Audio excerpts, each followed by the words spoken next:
The tale commences with a disinterested fiend lounging atop his grand seat of authority. His designation?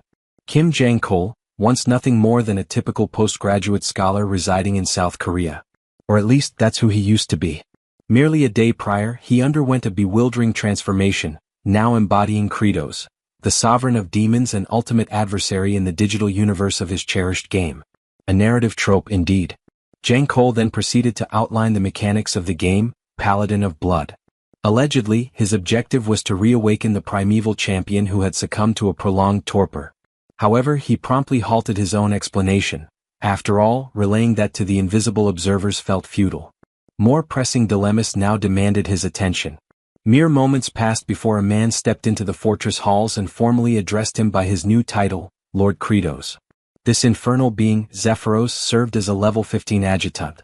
He announced that the mobilization for war had been finalized. Monstrosities lingered outside, eager to descend into battle. One in particular exhibited boundless enthusiasm. Level 534 entity Azurat, famously dubbed the Bloodthirsty Prince. His intent was to quell their hunger through the spoils of the day's conquest. Alongside him stood the frigid sovereign Sergi, marked at level 531, who bore the sorrow of having been born into desolation, having endured the grotesque fate of consuming her kin. Her ambition, to forge an enduring legend. Then came the Fog Archduke Hartok, listed at level 555, and the Ebony Boulder Overlord Baal, reaching level 539. These monstrous beings had already descended into unruly fervor, barely restraining themselves while awaiting the monarch's decree. Eventually, the protagonist lifted his voice to capture the attention of the infernal battalion. Demon army, listen up. The quartet of top commanders loomed, regal and menacing. From this point forward, I, Kratos, order all demon folk. As he began to articulate his command, smoke billowed from his maw. The four ravenous warlords grew restless, their anticipation bordering on madness, yearning for orders of bloodshed. But then, with unwavering resolution and a gaze that could unnerve the heavens, Lord Kratos proclaimed that hostilities must cease, and instead, they would commence agriculture, start farming. Utter stupefaction seized the crowd. Disbelief erupted into uproar. Bedlam followed, naturally paired with feral outrage. Lord Kratos remained undeterred, persistently bellowing his new directive. Yet within the recesses of Jang-kol's consciousness, there was only one thought. They were absolutely terrifying. The notorious top four of the demon realm stood with jaws slack, speechless. Whether it was intimidation by his unfortunate countenance or sheer shock at the absurdity of the proclamation, it was hard to say. Regardless, Jang-kol was well aware of the ramifications that an actual war would bring within the game's mechanics. Elsewhere, in a distant location, someone appeared to be emerging from an unknown structure or dimension. Simultaneously, an alert from the game's interface surfaced, stating that the participant was embarking on his 20th iteration. A celestial beam illuminated the figure. That individual? A player with a staggering level of 9,990, identified as Aged Kim Chi, a name that haunted Kratos as he was convinced this would be the one to end him. Strangely, there also seemed to be the odd implication that this formidable player might be clad in a gown. But before plunging into the imminent chaos, the narrative takes a step back, to the existence of our protagonist prior to being ensnared in the game's reality. During his mundane existence, Kim Jang-kol had been an agronomy postgraduate, his greatest aspiration being to ascend as a fabulously affluent agriculturist. By his own account, he considered himself a prodigy, having effortlessly sailed through his curriculum with top marks. So distinguished was his academic performance that even his instructor lauded him, going so far as to commission him to draft a thesis on his behalf. Of course, under the polite guise that it would greatly benefit Jang-kol's own scholarly advancement. Someone else requested his assistance on a separate endeavor, while another individual commanded him to till the soil. In the end, Yang Chul had essentially become the top-tier laborer. When fatigue finally overwhelmed him, he began to question the path his existence had taken. All the burden had fallen on his shoulders, while the professors reaped all the accolades. In frustration, he screamed his desire to eliminate all those insufferable individuals. His dopamine reserves were depleted, and he was spiraling into madness. The only relief, the only way to replenish his dopamine surge, was through immersive gaming. A specific title captured his obsession, one notoriously punishing and excruciatingly slow to progress within. No participant had ever completed the game's 19th cycle. Desperate for a sense of fulfillment, He began playing obsessively, foregoing rest entirely. He played through the first round, then the second, and continued relentlessly until he reached the 10th loop. Eventually, he became the inaugural player to conquer Paladin of Blood for the 19th consecutive time. The triumph of being crowned the mightiest in the realm brought him joy, though his appearance betrayed severe exhaustion. He anticipated the 20th cycle would be unbearably nightmarish. Before diving in, he needed to increase his stats. Spiraling, he kept muttering that he would grind levels endlessly and that he was the supreme force. His avatar had reached level 9,990, equipped with the most quintessential warrior gear imaginable. Given that the ceiling was level 9,999, he resolved to halt the grind there. It had taken him countless years to reach this pinnacle, and now the 20th campaign was about to commence. As he clicked the confirmation button, the screen burst into radiant brilliance. Puzzled, he questioned the phenomenon. His essence was being drawn into the display, it was pulled directly into the television. A flash lit the heavens. His soul accelerated at incomprehensible velocity. Although his physical form remained motionless, internally he was seized by panic. He urged himself to stay composed and apply his intellect. Observing that his form was now a cool blue hue, he deduced that he existed in spiritual form. He reasoned that upon descent he would not perish.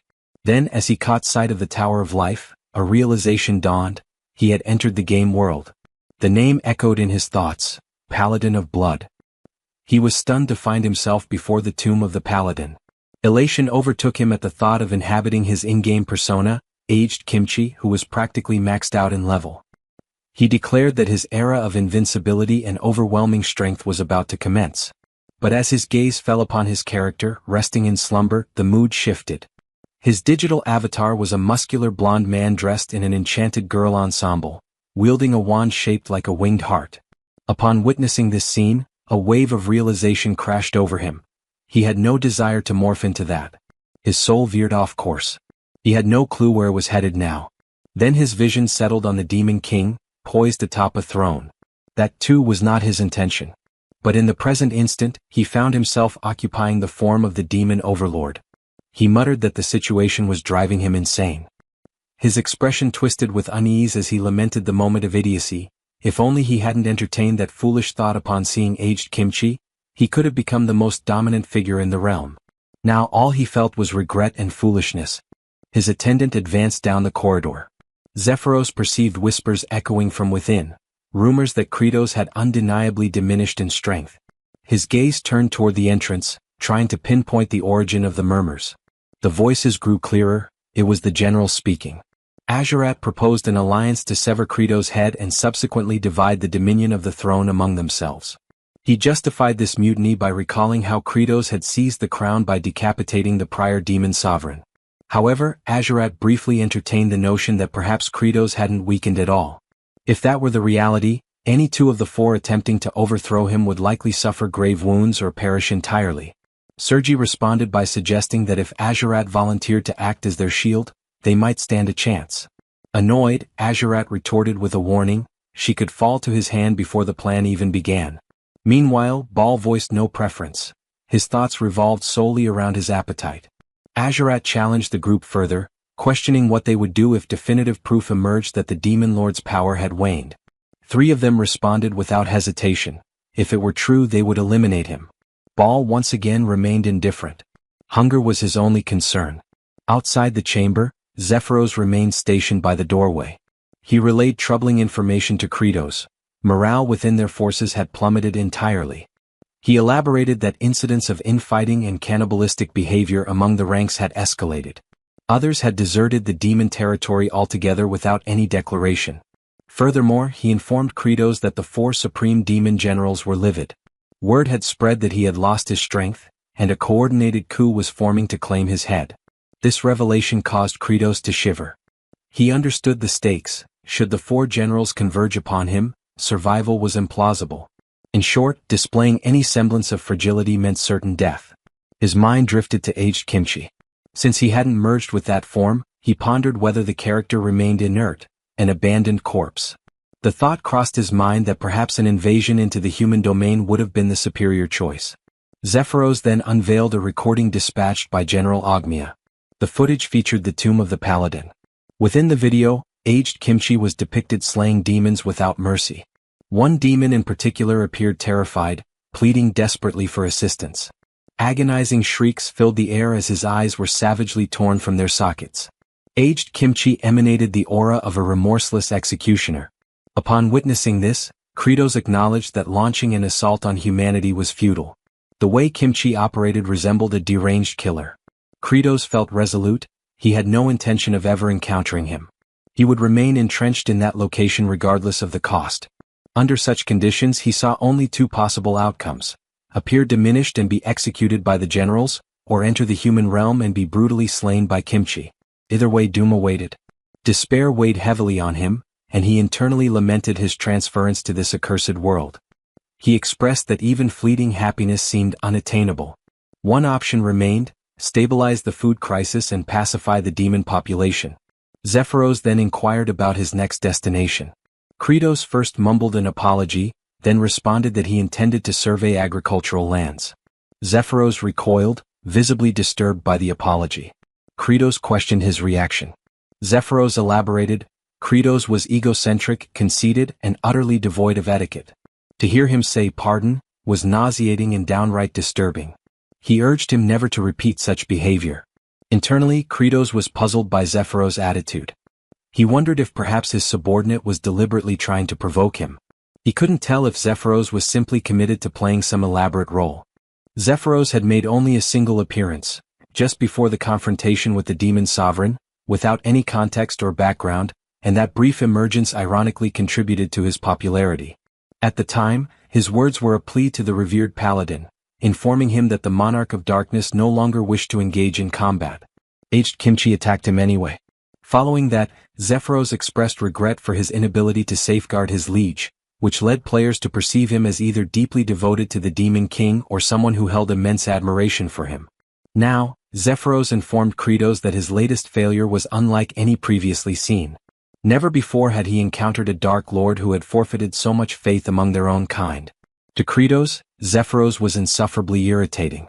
The attendant then pulled out a journal and remarked on his intent to cultivate in demonic territory, likening his memory to that of pigeons, fleeting and poor. Kratos reminded him of his own authority as sovereign, warning him not to press further, yet Zephyros persisted unabated. This left Kratos pondering why his subordinate displayed no signs of intimidation.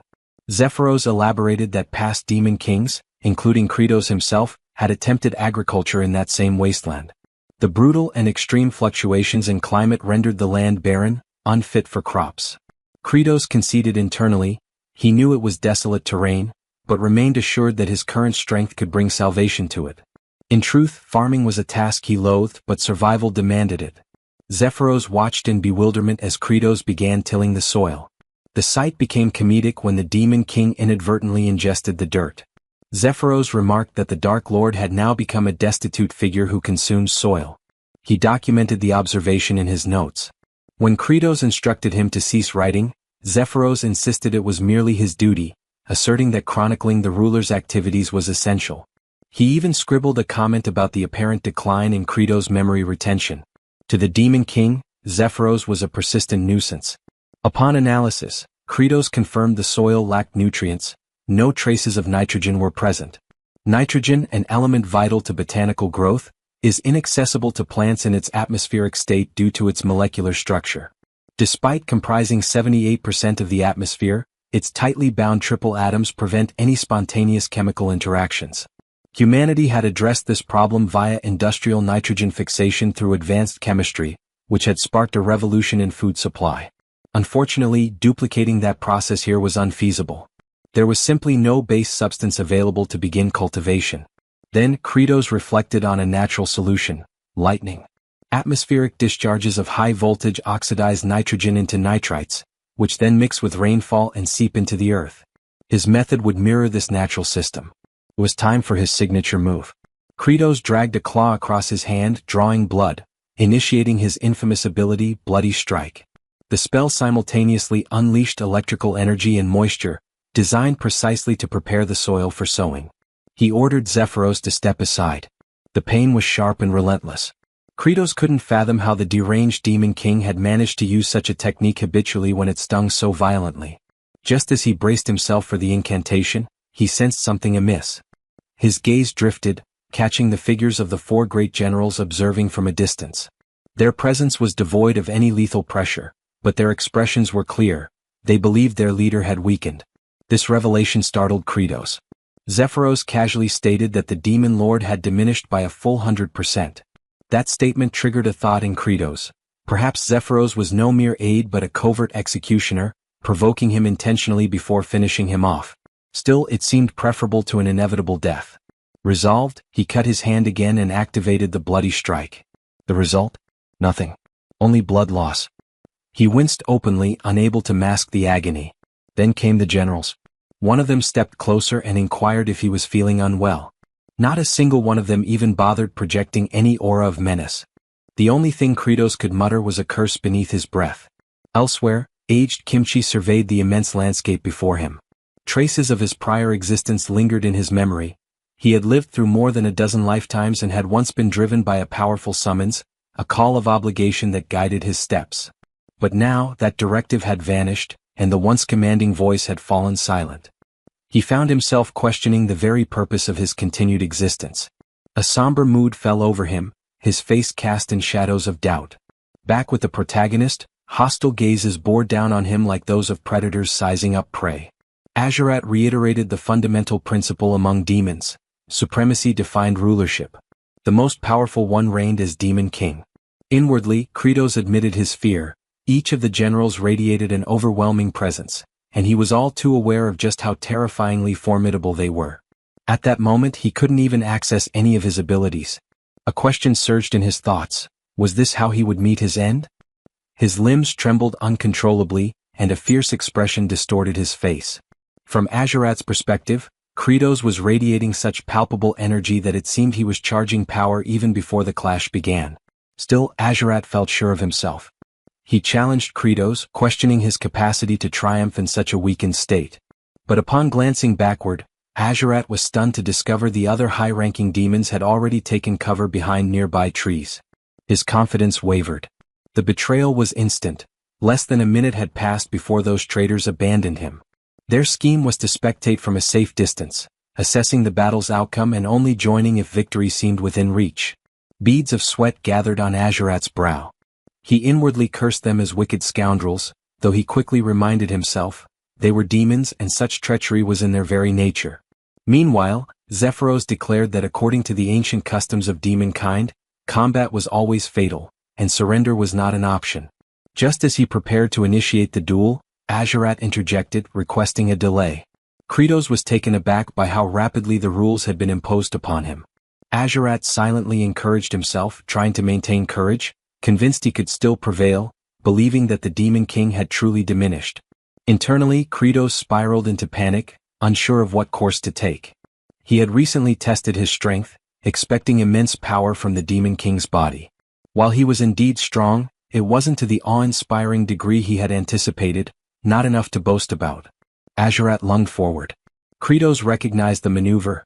It resembled either a stabbing thrust or a slicing strike, moves he had studied from the game. He was certain he wouldn't be able to evade it.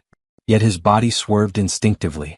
He blinked in surprise, unable to comprehend how he managed to sidestep the attack. Then he noticed a detail. Azurat's left foot angled outward, indicating a thrust. It was a familiar stance, mirroring the exact same motion patterns from the game. Azurat clicked his tongue in frustration as his attack missed its mark. Observing from the sidelines, Hartok asked Sergi if she had caught Kratos' reaction during the dodge. He interpreted it as a signal, a calculated response as though Kratos was preparing to rip Azurat's limb from his body. Sergi questioned why Kratos hadn't taken the opportunity. She advised continuing to watch and assess further. Azurat pressed the offensive once more and again Kratos avoided him. Confusion settled deeper within him. Every movement, every gesture from Azurat, mirrored the gameplay he knew by heart. He recalled the first time he had encountered this foe. He had been utterly overwhelmed. Azurat had incredible speed, feint attacks that disrupted rhythm, and a diverse arsenal of techniques.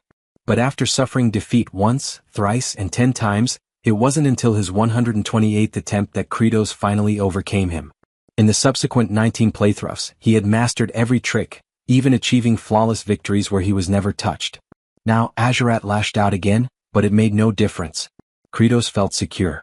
There was no way any of Azurat's strikes could land now. The other generals watched in silence. They took note of his confident expression, and it sent a chill down their spines. Azurat continued to barrage him, but Kratos evaded each attack with fluid precision. They noticed the shift. Kratos was enjoying himself. There was amusement in his eyes as though he was mocking Azurat's weakness. Azurat's frustration grew, while Kratos allowed himself a moment of relief. Even though he could dodge endlessly, he also understood a painful truth. He lacked the strength to finish the battle. Avoidance alone wouldn't lead to victory. Yet, a crucial realization dawned upon him. The realm he had entered operated under the same mechanics as the game he once played. The system acknowledged his comprehension by notifying him that he had grasped a fundamental principle of this world's logic. As he glanced at the interface, he likened it to the narrative pop-ups commonly seen in digital comics. The display indicated that his recent evasive maneuvers, executed with intense focus, had granted him a reward. A portion of the interface typically reserved for user-controlled avatars had now become accessible. A targeting module had been enabled. Kratos stared as a reticle appeared, precisely aligned with Azurat's forehead. He instantly recognized the feature. It was the same mechanic employed when unleashing advanced techniques. Understanding its implication, he scratched his palm once again and activated Bloody Strike. The technique generated an orb that discharged lightning, directly striking Azurat. The remaining generals were taken aback. The watching demons who were observing the duel remotely erupted into celebratory cheers for Kratos. Azurat's attire had been reduced to scorched remnants, and now he was down on his knees, coughing amidst the settling debris. Kratos was astonished that Azurat had survived the Bloody Strike, an ability that, within the game, resulted in immediate death. Concern surged through him. He realized Azurat was already beginning to regenerate, and it would be only a short time before he was fully revitalized. He launched another bolt of lightning at him. He repeated the action relentlessly, delivering wave after wave of electric strikes. The other high-ranking demons began to tremble, disturbed by the sight. Their fear stemmed from Kratos' ruthless onslaught, an assault engineered not to end Azurat's life, but to torment him, ensuring he remained alive through the pain. In truth, Kratos was panicking internally. He had no clear idea how to finish Azurat, whose endurance seemed limitless. The system alerted Kratos with an unexpected message. All of Azurat's clothing had been completely obliterated, and he now stood exposed. The message confused him. It felt absurdly inappropriate, as if the interface had mischaracterized him as some deviant. Another prompt followed. A new functionality had been activated. Equipment removal from the inventory had been enabled. This piqued his interest. He speculated there might be valuable gear available. He accessed the inventory, only to discover that the sole item present was the outfit he currently wore. There was nothing viable for immediate use. Resigned, he resolved to neutralize Azurat first. Despite the demon's regenerative capability, which ensured his return to fighting condition, Kratos knew he needed to act quickly. An idea surfaced. Since Azurat hadn't perished, he remained a valid target.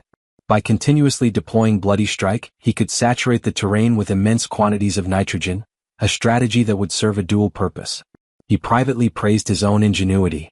He assessed the expressions of the other generals, anticipating fear in their eyes.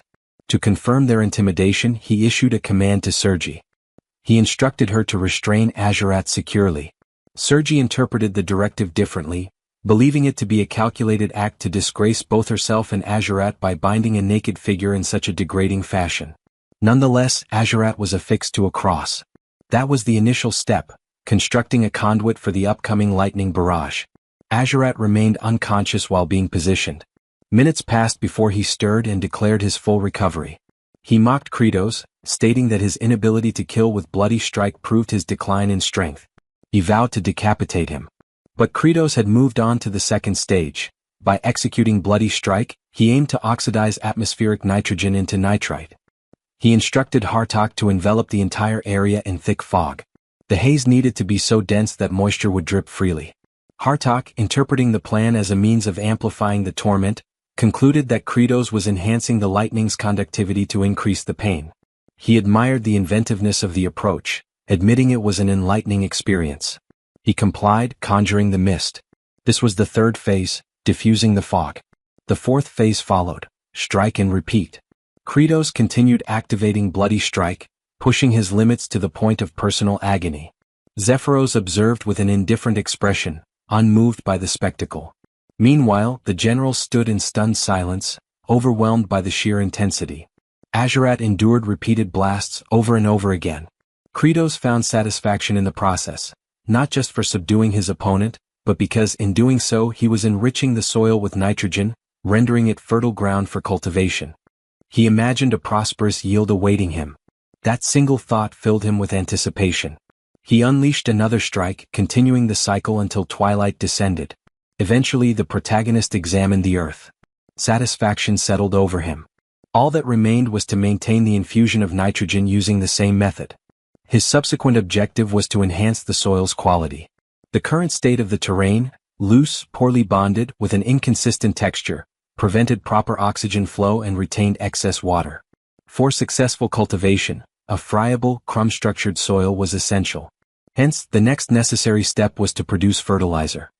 He issued a command of utmost importance. He demanded organic waste. The high-ranking demons were staggered. Following the intense punishment inflicted on Azurat, they assumed the command implied smearing him with excrement. To them the idea bordered on savagery. They viewed the directive as unbelievably brutal. Elsewhere, beneath the bright midday sky, aged Kimchi wandered through the forest. A distant plea for aid reached his ears. He made his way toward the source, parting the foliage. There, behind the shrubbery, stood two individuals. They claimed to have been assaulted by goblins and requested assistance, offering compensation in return. For readers acquainted with these two figures, their identities were clear, true legends of the genre.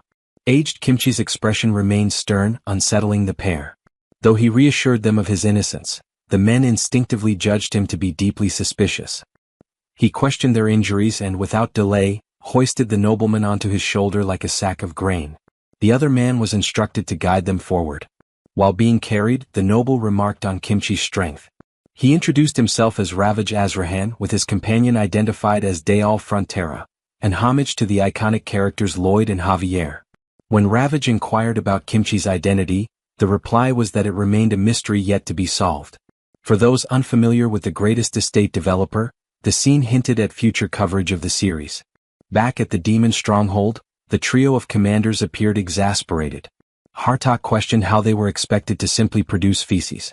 He sarcastically suggested if they were meant to create it on demand. Sergi shouted in dismay, appalled, revolted, and clearly overwhelmed. She spiraled into panic. Baal admitted he hadn't eaten in a considerable time and thus couldn't contribute. He speculated that Sergi was equally incapable. She snapped at him, refusing to discuss such matters. Hartok, unwilling to donate his own waste, proposed a more aggressive solution, coerced the lower-ranked demons into providing it. Soon after, in a demonic village, a desperate creature pleaded with them not to proceed. The unfortunate soul protested that he couldn't relieve himself while being observed. He begged them to step outside. Another soldier retorted that similar requests had been made before, yet no progress had been achieved. Hartok grew impatient, demanding results. He confirmed with the demon that, despite all effort, there would be no outcome. The creature confessed he hadn't eaten in days. Frustrated, Hartok seized the demon, summoning his power. He thanked the poor thing for the accidental inspiration. He attacked him, eliciting a painful cry. The assault was cut short when Baal intervened, gripping Hartok's wrist. Hartok asked what the interruption was for. Baal clarified that piercing the abdomen would be fatal, eliminating any chance of obtaining the needed material. He explained that the demons must remain alive to yield the waste required. Hartok released the demon and, surprisingly, praised Baal's insight, especially coming from someone like him. Yet, he followed with a threat, suggesting they feed the villagers Baal's flesh to stimulate production. Baal prepared to retaliate. The captive demon trembled as tensions escalated. Hartok and Baal were moments away from clashing when a powerful voice roared across the area, demanding an explanation. It was Kratos. A single application of Bloody Strike sent both to the ground. Infuriated, he reminded them that humans weren't the only beings capable of defecation. His irritation was palpable. He proceeded to inform them that excrement lacking nutritional substance held no utility. What they required was waste matter rich enough to serve as effective compost. Zephyros, perplexed, inquired about the meaning of compost. Kratos clarified that it referred to a component that delivers nourishment to the soil. Typically, such compost is formulated using wood ashes, unwanted vegetation, dirt, broken eggshells, and poultry droppings. For the ashes and weeds, they could repurpose the abandoned homes they had encountered earlier. The complication arose with sourcing eggshells and bird waste. Suddenly, a memory surfaced. He instructed Zephyros to fetch the territorial map. Once unrolled upon the surface of a table, it confirmed his suspicions. It was the identical layout he had encountered within the confines of the game. This meant that if he reached a specific location, he should be able to locate what he sought. He was referring to the nesting grounds of the infernal seabirds. In the game environment, flocks of them populated the area extensively. It implied that these creatures absorbed abundant nutrients from the lands of humans, and subsequently deposited both their excrement and eggs in that territory. Kratos considered it an ideal collection point. Zephyros hesitantly asked if the demon sovereign truly intended to gather waste from the seagulls. Kratos acknowledged the accuracy of the observation. Zephyros then disclosed the name of the area, the Cliff of No Return. There were no platforms or resting points, and anyone unfortunate enough to fall would be consumed by violent tides. Kratos confirmed that he was already aware of those hazards. The reason such a place was beyond player reach in the game was because it lacked systematic access. But in this reality he was confident in his ability to scale it. Upon arrival, the scene was unforgiving. Surging waves and towering stone columns dominated the surroundings. The commanders were bewildered by their liege's intentions. Many had attempted to hunt those seabirds in the past. Each endeavor had ended with the hunters succumbing to the sea's wrath. Kratos explained his strategy. He would ascend the cliff and hurl down a sack filled with excrement and eggshells. He commanded the generals to ensure it would be caught. If successful, everyone would have sustenance. Baal stood in silence. In his mind, he recalled the gaunt demon Hartok had strangled earlier, along with the emaciated figures lining the streets. The ocean's surges remained relentless. As Kratos prepared to leap, memories of his 13th playthrough surfaced. He had tried countless methods to reach the peak. Hundreds of failed attempts, dying repeatedly, had defined that journey. But now he leapt, watched intently by the generals and Zephyros. His self-assurance was unwavering, because he had conquered this obstacle before by exploiting a game-breaking flaw. Gripping a protruding rock, he held so tightly that an indentation formed in the cliff's surface. The commanders and Zephyros stared, astounded. Without delay, Kratos summoned his inventory and unequipped every article of clothing. The sight left them stunned. Only portions of his form, his hair, his flexed arm muscles, and his rear, were visible. The group struggled to contain their amusement at the absurd image. Kratos pushed his weight off the ledge, needing to rotate his torso. Sergi flushed and averted her face. Yet even as she turned, her eyes flicked back with thinly veiled curiosity. It became apparent, she harbored intrigue regarding the demon lord's anatomy. Kratos proceeded to rotate his form, once again removing all garments. His bare backside appeared again. Then he twisted and re-equipped his outfit. Once more he spun and disrobed, exposing himself. He repeated this cycle of rolling and equipping. With each motion upward, he advanced closer to the summit. The repeated appearance of his rear became almost comedic in nature. And at last he reached the top. He stood firmly atop the precipice, clothed and composed. Within a realm governed by a game-like structure, where equipment management and inventories operated like coded functions, and where boundaries marked unreachable zones on a virtual map, Kratos had pieced together all these elements. Through observation and trial, he became certain that reaching this forbidden edge was indeed within the realm of possibility. Baal, driven by the demon sovereign's promise of nourishment, resolved to lend his assistance. Zephyros grew alarmed by Baal's sudden initiative and attempted to halt him, but Baal had already launched himself forward, intent on following the monarch. Zephyros's cries drew Kratos' gaze. In a split second, Baal leapt, aspiring to emulate his liege. But the rocky surface offered no grip. Baal began to plummet. Thankfully, Kratos reached out and caught him mid-fall. At that moment, Kratos was bare-chested, only the upper portion of his form visible from behind the stone ledge, as he clung desperately to Baal's weight. To make it work, he needed to activate the same glitch that had allowed him passage earlier. His forearm veins bulged under the immense pressure. Baal's mass threatened to tear his limbs from their sockets. Inwardly, he questioned the rationale for saving someone like Baal, one of the four mighty generals who posed a potential danger to his rule. Wouldn't it be easier if the general simply ceased to exist? He voiced this internal conflict aloud, declaring that he held no obligation to rescue Baal. While gripping the general, Kratos's mind wandered back to a memory, a time when a peer, eyes red and voice cracking, had come to him for assistance. The professor had refused to accept this junior's paper, aiming instead to exploit the student endlessly for academic labor. The young man had pleaded with Kratos to speak with the professor, believing that the educator would heed the words of Jang Kyol, the most favored scholar. That youth had admired him. Since he was already serving as the top workhorse, perhaps the professor would be swayed. But fear had gripped him. He'd worried about jeopardizing his position, about placing himself in disfavor. So he told the boy that it wasn't his concern and walked away. And ever since he had wondered, what if he had stepped in? What if he had tried just a little harder? If he had pushed himself to his limits, perhaps the face that haunted him in memory would have worn a smile instead of despair. Now that same sensation welled up as Ball clung to him. In that moment of suspended peril, Kratos resolved to do what he hadn't done then. He clenched his jaw, braced himself, and shouted with all his might. His bones groaned under the strain. Summoning every ounce of his physical capability, he heaved the general upward, throwing Ball atop the cliff. The large figure crashed onto the stony surface. Meanwhile, Kratos cradled his fractured arm, pain evident in his posture. Ball, stunned, observed his sovereign's self-inflicted injury. The demon lord had risked his own well-being without necessity. Ball, overcome with emotion, questioned why. For a time, Kratos said nothing. Then, in quiet solemnity, he offered the reason. It was a choice that carried less pain than turning his back on those who relied on him and facing the regret of abandonment. Ball trembled. Moisture welled in his eyes.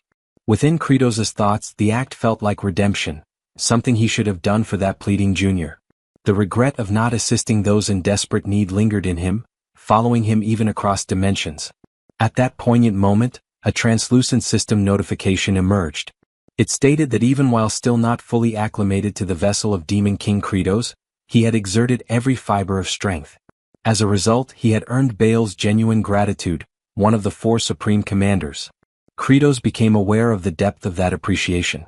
To honor this milestone, the system activated a new feature. From now on, bestowing upon the army a shared sense of deep satisfaction would reward him with a substantial number of points. He reflected on the substantial quantity.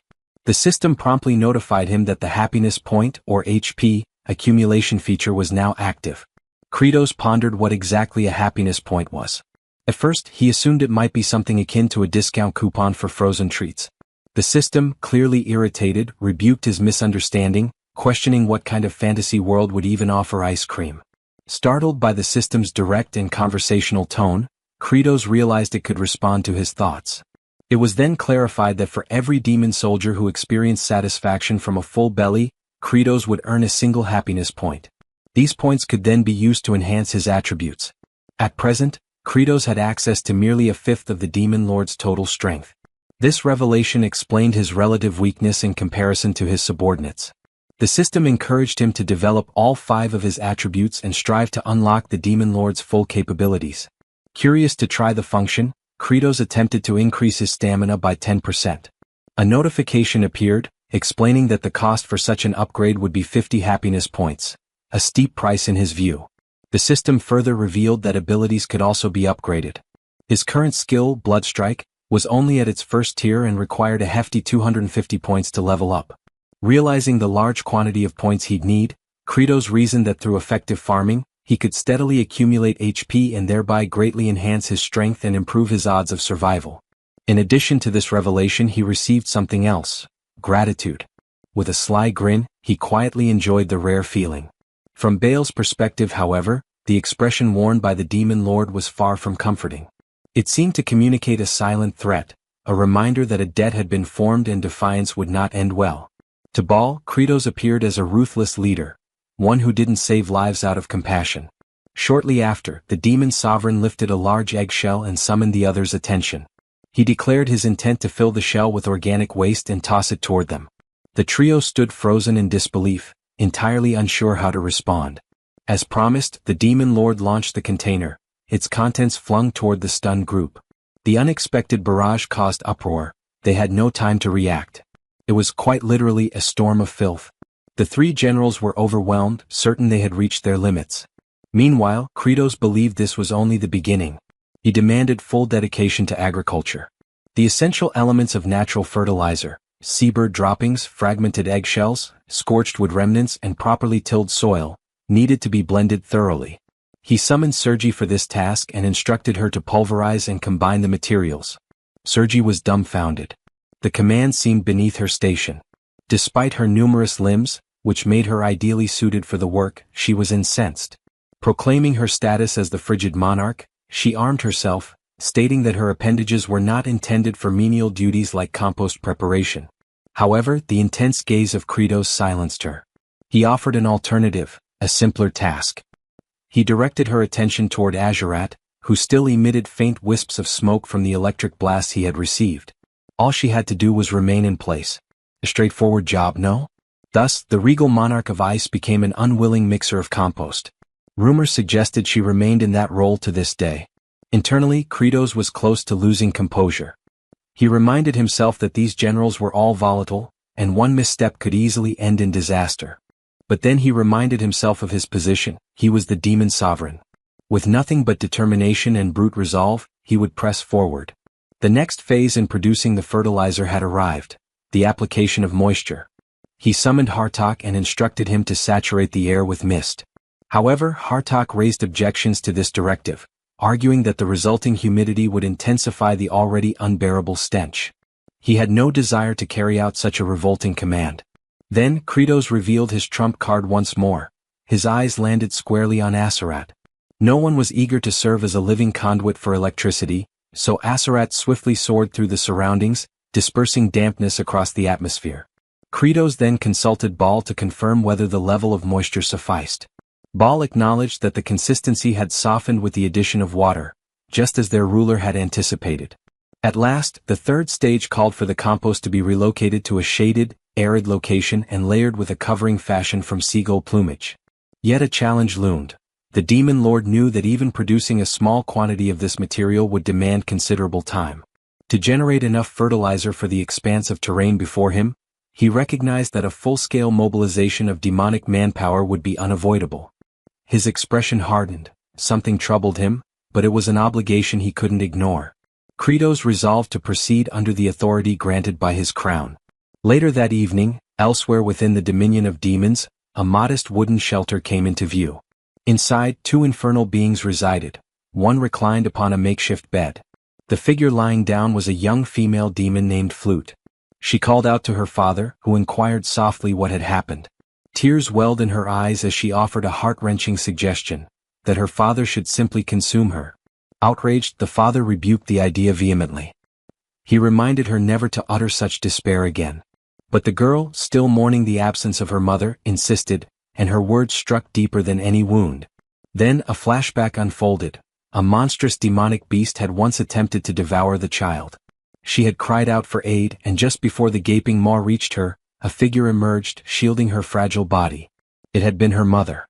Without time to react, the maternal figure was swallowed whole, sacrificing herself to spare her daughter. In the present, her father spoke gently, explaining that without her, he would have no reason to keep living. Their somber exchange was disrupted by noises outside. The presence of Kratos and his subordinates had arrived. Flute's father froze, overwhelmed at the sight of the demon lord himself, his voice trembling uncontrollably. Hearing his reaction, Kratos concluded the demon still had vitality and thus issued the order for his capture. The father pleaded, explaining that there was no one else to care for his child, and if left alone she might fall prey to more powerful demons. Flute sobbed, begging them to release her father, but the demon lord remained unmoved. He then turned to Zephyros inquiring about the current count. Zephyros confirmed they had secured 20 demons and required 30 more to meet their goal. As Kratos turned to leave the residence, his eyes once again rested on the girl. She continued to cry, believing she was about to lose another parent. Inside the game she had been featured as a berserk adversary, a demon child driven mad. He had frantically tapped his controller, initiating a rapid slash to eliminate her. The look in her eyes now was identical to the one from that moment, and it momentarily stirred something inside him. But he was the demon king and emotion had no place in policy. Maintaining his stoic demeanor, he issued one final decree before departing. He commanded the cessation of all cannibalistic behavior among the demon kin. He also directed Zephyros to assemble the remaining infernal beings and order every one of them to begin working on fertilizer production immediately. At last, the protagonist fully accepted the mantle of leadership, and with it the accompanying burdens and trade-offs. Several days later, the demon inhabitants who had been conscripted had already begun to labor diligently across the fields. Wielding their weapons as crude tools, they turned over the composted earth. Among them, Flute's father, now known as Dyrok, voiced his skepticism.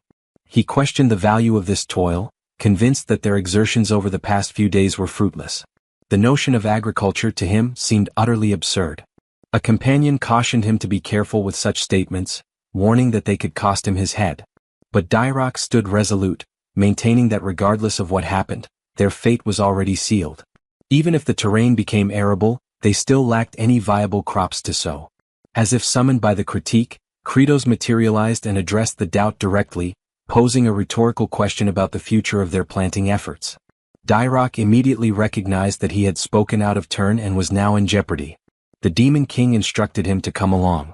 What Dyrok was unaware of was that Kratos had already identified a potential answer days prior. On the very occasion he had faced opposition from his high-ranking officers, a particular violet blossom had caught his eye.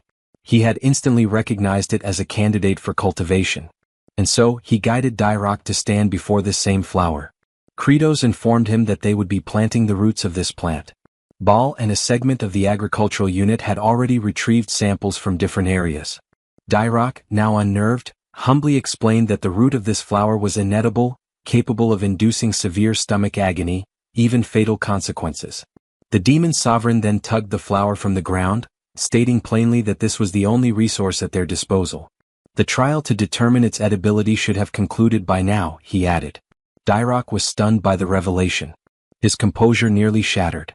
In a state of panic, Dyrok raced to his daughter's side, crying out in desperation. He questioned the demon lord's morality, demanding to know why such a cruel experiment had been inflicted upon an innocent child. He pleaded for his daughter to be spared from ingesting the roots. Barging into their home, Dyrok halted abruptly at what he witnessed. Flute, appearing far healthier than before, was cheerfully consuming the roots without discomfort. Dyrok, trembling, asked in disbelief if she truly felt fine. Flute affirmed that she did. She also mentioned that both Zephyros and Baal had fed her the same food the previous day, and she hadn't experienced any ill effects. At that moment, Kratos re-entered the scene and inquired whether Dyrok had now come to trust him. In the past, Kratos explained, there had been humans from a distant region who had also managed to transform this very toxic vegetation into a safe food source. They succeeded in growing it and overcame their hunger crises. With a wicked grin stretching across his face, the Demon King unveiled the truth, that this very plant was now recognized in the human realm as the potato. Flute looked up and sincerely expressed her gratitude, thanking Kratos for his compassion toward someone as insignificant as her. At that instant, a translucent prompt manifested before the Demon King. The system had taken note. A portion of the demon population was now content from being well-fed, and Kratos had earned his first happy point. The counter increment, 1 point added. A display showed the current tally of HP. Kratos was genuinely taken aback by the notification. He looked once more at Flute, who beamed with genuine warmth. Then a memory surfaced, a recollection from when he had been merely a player. It was that same Flute, rendered within the game, a naive demon child who had been coerced into doing terrible things just to survive. The image back then starkly contrasted with what stood before him now. A faint smile crept across Kratos' face. He acknowledged to himself that, as a demon lord, perhaps he didn't always need to wear a stern mask. He smiled, awkwardly, perhaps grotesquely. But it was a real smile. Internally, he mused that a little demon like her just needed to eat well and grow up strong. Unfortunately, this sentiment was wholly misunderstood. His attendants misread his intentions, interpreting the look on his face as sinister. Baal, in particular, assumed the Demon King had ulterior motives, that he was merely fattening the girl up to devour her later. To him, Kratos was the embodiment of a truly malevolent monarch. Yet, unbeknownst to them, the expression Kratos had revealed was the one he had always hoped others would see, though it could not have been further from the truth. Following those events, it was revealed that the most remote location within the expansive dominion governed by the demon lord bore the name Chavain de Antier. The entire region was segmented into 5 distinct sectors, and this frigid expanse lay within the most secluded one. Temperatures plunged to icy extremes by nightfall, only to surge into sweltering heat during daylight, a climatic pattern reminiscent of the high-altitude terrain of the Andean Plateau. In historical accounts, inhabitants of the Andes often faced food shortages, leading them to consume wild tubers laced with toxins. But did such desperation lead to extinction? On the contrary, humankind exhibited a remarkable talent, the ability to transform harmful provisions into digestible sustenance. That very human ingenuity was now being emulated by Geshiel, now recognized as Kratos, the reigning demon sovereign. Soon after, Dirac appeared and informed the demon king that the tuberous roots had already been positioned across the cultivated terrain. In response, Kratos instructed Baal to pulverize them. Without hesitation, Baal launched himself high into the air, landing with tremendous force to smash the roots beneath his immense weight. Under such crushing pressure, those potatoes stood no chance of remaining whole. Baal's task was far from over, as he would be repeating this action throughout the entire day. Kratos had devised a meticulous process. The roots were to be frozen under the cold night sky for 5 consecutive evenings. Then, under the scorching heat of the day, they would be softened and subjected to Baal's powerful impact. This repetition, freezing, thawing, pounding, would extract the poisonous content and allow it to dissipate. Once this cycle had been executed enough times, the remnants would be dried, preserved, and lightly heated for consumption. Thus was created the demon realm's version of chunyo, wild potatoes rendered edible through careful preparation. The narrative returned to Kratos, who summoned Zephyros and instructed him to assemble the group of demons assigned to fertilizer production. Wearing a wicked grin, the demon lord declared that it was time for a break, snack time to be precise. He anticipated that his underlings would savor the food. As distribution commenced, the demons formed a queue, awaiting their share. Kratos announced that only 2 pieces would be allotted per individual due to limited supply. Zephyros, noting the sizable reserve of processed potatoes, inquired whether additional portions could be produced. Kratos expressed skepticism, stating that the remaining quantity wasn't sufficient to nourish the entire legion. Instead of consuming all of them, he planned to replant the tubers, allowing them to multiply exponentially. Moments later, as the wild potato portions were distributed, hesitation filled the air. The farming squad looked uneasily at the unfamiliar food, memories of lost kin weighing heavily. Dirac stepped in, reassuring them that the demon king had neutralized the toxic effects and that the roots were now safe for consumption. However, a particularly eccentric demon with a bizarre haircut mocked Dirac, calling him naive. He gestured toward Kratos, describing him as a sinister figure who wouldn't distribute food without an ulterior motive, likely intending to poison them. Yet Dirac remained undeterred. He boldly took a bite of the food. All eyes followed his chewing, their tension growing until he casually swallowed it. With tears brimming in his eyes, he shouted praise for the demon king. The rest of the laborers, observing Dirac's survival, promptly devoured their portions as well. And soon a second line formed, they eagerly sought more.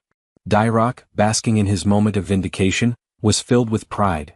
It was true, the demon lord had genuinely provided them with edible nourishment. The odd-haired demon, now swayed, began to lead a chant. Raising his left arm, he bellowed with enthusiasm, "Yes, Kratos." The demon king, however, was unimpressed by the awkward slogan and silently resolved to replace that ridiculous cheer at a later date. Off to the side, Zephyros studied Kratos' expression. He noted that the demon lord's countenance reflected unwavering belief that even in this barren wasteland, he would produce viable food. In that gaze, Zephyros sensed the possibility that Kratos might indeed be the one to finally end the cycle of starvation and despair that plagued their kind. At that very moment, the interface reappeared. A system notification declared that a segment of Kratos' forces was content due to having eaten. This time, the tally rose by 50 happy points, a reward for successfully feeding 50 members of the agricultural squad. The new cumulative total displayed boldly, HP equals 51. The protagonist observed the unfolding scene with visible amusement. A subtle grin crept across his face as he internally acknowledged that the total number of points accrued so far was quite respectable. With this accumulation, he could now afford to bolster his strength a bit. However, a decision had yet to be made on which attribute would be prioritized. At the moment, he remained uncertain. Perhaps it would be more prudent to continue stockpiling points for the time being. While he contemplated dividing labor between the fertilizer production group and the wild potato extraction team, Zephyros began to rally the attention of the field workers. The astute assistant had devised a plan to spread word throughout the village that a consumable crop could now be cultivated even in this desolate terrain. An incentive was offered. Any demon who unearthed wild potatoes would receive food coupons redeemable for chunyo. The announcement stirred celebration among the farming squad, while Kratos quietly evaluated Zephyros. He mused that the subordinate was every bit as clever as he appeared. Despite his irritating personality, he was undeniably one of the most resourceful allies in the group. Thanks to this campaign, the village demons diligently scoured the earth, unearthing every last wild potato. Meanwhile, fertilizer grinder Sergi and artificial precipitation specialist Hartok remained hard at work, each fulfilling their respective assignments. Lastly, Aserat, still securely restrained, awaited his next relocation. Kratos had merely been shifting the location where his living lightning conductor would be positioned. Upon determining the most suitable area, preparations were finalized. The demon lord then proceeded to discharge a series of electric bolts upon the familiar target, harnessing Aserat's endurance for the benefit of nitrogen enrichment. He truly toiled to ensure proper soil infusion. With fertilizer production reaching adequate levels, it was time to commence the subsequent phase, distributing the compost uniformly across the terrain. However, the sheer size of the land posed a significant challenge. The territory was far too extensive for a malnourished workforce sustained by only a few morsels of chunyo. Suddenly, Aserat summoned the strength to plead with the demon lord, asking for death to be swift. Yet the request was ignored. Instead, another jolt was sent his way. In Kratos' mind, eliminating an individual capable of remaining operational even while famished, all thanks to his regeneration trait, was foolish. He considered it a free source of nitrogen after all. Still, the dilemma of territorial expansion lingered. The Demon King pondered whether reinforcements were the only viable solution. He had previously instructed Zephyros to send requests for aid to the Star Masters. In the message, Zephyros had penned a firm directive: all offensive actions must cease, and manpower should be redirected toward agricultural development. Although this appeal had been dispatched to every sector within the Star region, no replies had been received. Kratos found this worrisome. He even speculated whether the courier had perished from hunger before reaching any recipients. A serious problem loomed if farmland expansion could not proceed swiftly. Elsewhere, in the realm of the demons, the first star zone, named the Cliff of the Dead, harbored its own developments. A servant knelt before his superior, relaying a reconnaissance report. Demon Lord Kratos had genuinely begun agricultural operations and seemed to have succeeded in creating edible sustenance. The master of this domain sighed, attributing Kratos' actions to fear, specifically fear of himself. This sinister figure, one whose power amplified with each demon's demise, interpreted Kratos' agricultural efforts as a tactic to halt both warfare and famine, thereby slowing his own growth. This elderly, Zeus-like entity was Saruthal, overseer of the First Star region and commonly referred to as the Father of the Dead. It was disclosed that his subordinate had already intercepted and eliminated the messengers dispatched to the other star sectors. In essence, the appeals for aid had been silenced, reaching no one beyond Saruthal's domain. The ruthless overlord was resolute: demons must perish from starvation. Only then would their corpses serve as nourishment for him and his forces. Saruthal declared his intent to exterminate Kratos and claim the demon throne for himself. He issued a critical mission to his adjutant, Ficamir. The order was simple yet grave: annihilate every vestige of Kratos' agricultural progress. With an ominous tone, Saruthal formally proclaimed war. Ficamir, ignited by the opportunity for conflict, bristled with excitement. Back at the location of the designated living lightning conductor, Aserat shuddered as a biting gust swept through the area. Ficamir eventually disclosed his presence. He remarked that Kratos was exceptionally cruel for reducing Aserat to a breathing husk, merely to serve as a deterrent to others. He then reassured Aserat not to fret, explaining that his superior, Saruthal, appreciated his fierceness and would gladly welcome him once Kratos was eliminated. Ficamir summoned his elite unit, phantasmal entities known as wraiths. With manic enthusiasm, he bellowed a command to obliterate the barren land beyond repair. The spectral soldiers lost no time and gleefully embarked on their destructive rampage. One of them stumbled upon the compost scattered across the ground, and in his typical cluelessness, Ficamir instructed them to fling the waste across the terrain, cackling in delight. He reasoned that the enemy might attempt to reclaim and reuse the manure, so it should be evenly distributed to prevent retrieval. With blind zeal, the wraiths dutifully worked the material into the earth, dispersing it so thoroughly that no visible traces remained. Ficamir's unhinged laughter echoed, while Asarat watched the ridiculous display with an expression of disbelief and silence. He could only exhale in resignation. He recalled Crito's exact instructions about finely grinding the manure and mixing it deep into the land. Ironically, this very task was now being accomplished by Ficamir, who remained blissfully unaware of his contribution. In Asarat's mind, a lingering question arose: what exactly are these fools trying to accomplish? The following morning, just before sunrise, one wraith commented on the endless nature of their assignment. Nevertheless, his peers remained tirelessly committed to their labor. When he voiced his complaint, he was promptly scolded for slacking. They operated under the belief that if even a single corner remained untouched, the demon king Kratos would transform it into farmland.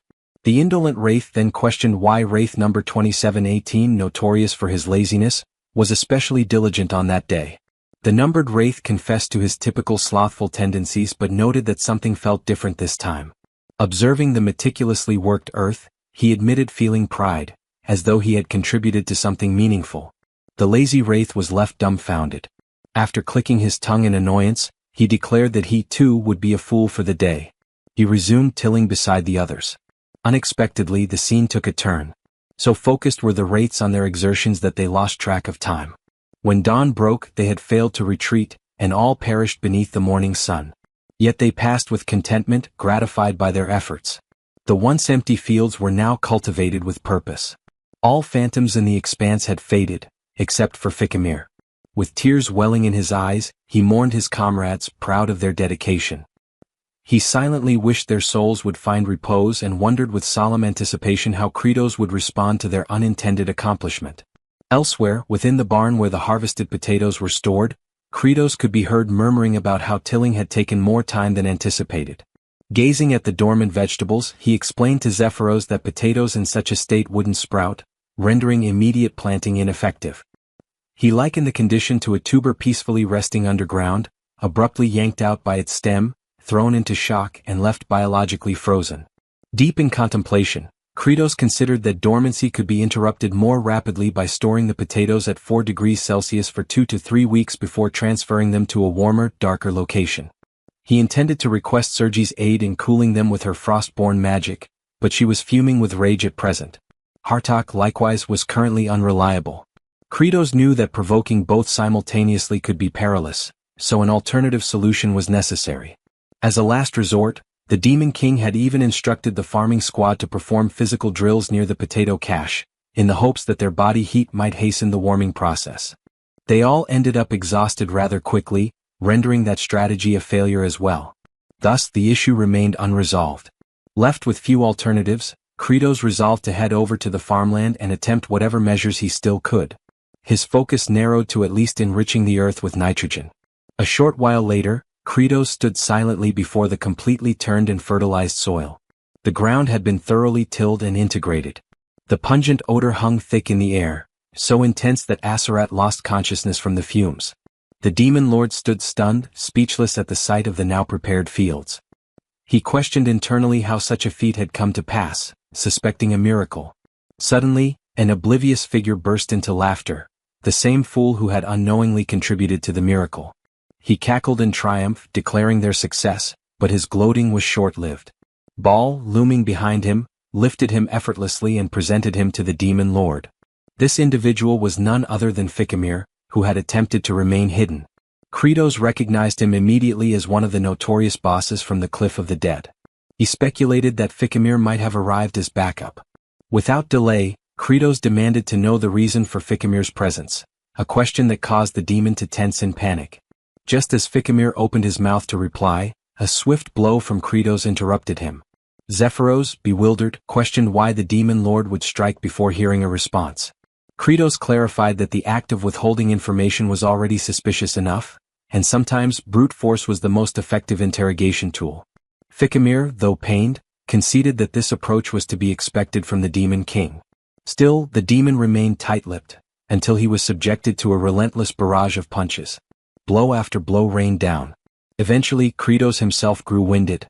Ficamir lay motionless, barely conscious.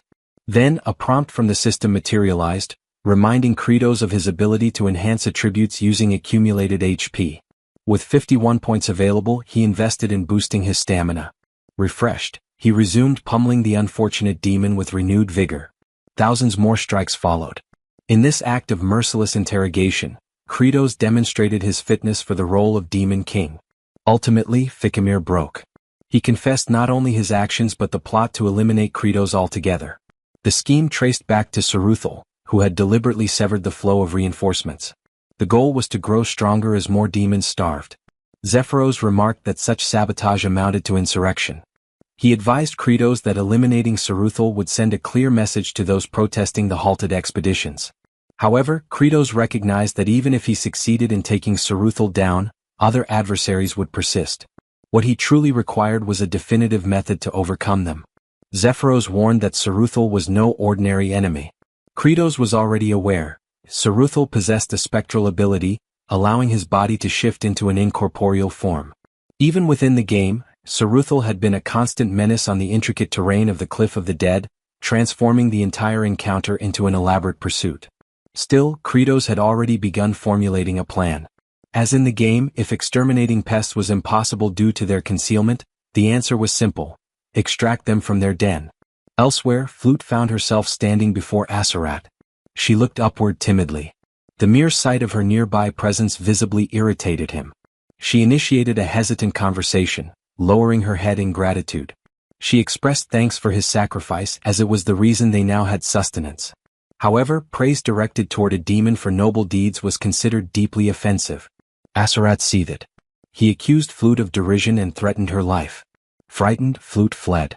With a burning glare, Aserat issued a vow, one drenched in fury. The moment he escaped, he would hunt Kratos down and destroy him. His moment of solace was abruptly interrupted as a chorus of demonic voices rose in melody directed toward him. From a distance, his gaze locked onto Kratos approaching with a waving banner. As the image grew clearer, the banner's inscription came into view: "Congratulations. Second Conductor of Thunder in the department." Alongside him was Ficamir, trussed up identically to Aserat. This unhinged entourage chanted jubilant hymns, as if commemorating the induction of a fresh recruit into their labor force. The agricultural detachment was gradually expanding its membership. Aserat mulled over the title of Second Conductor of Thunder. Moisture welled in his eyes at the hopeful prospect of being released. The thought of finally being spared from being a perpetual spit-roasted avian stirred deep longing. Yet within moments, Ficamir was merely positioned adjacent to him.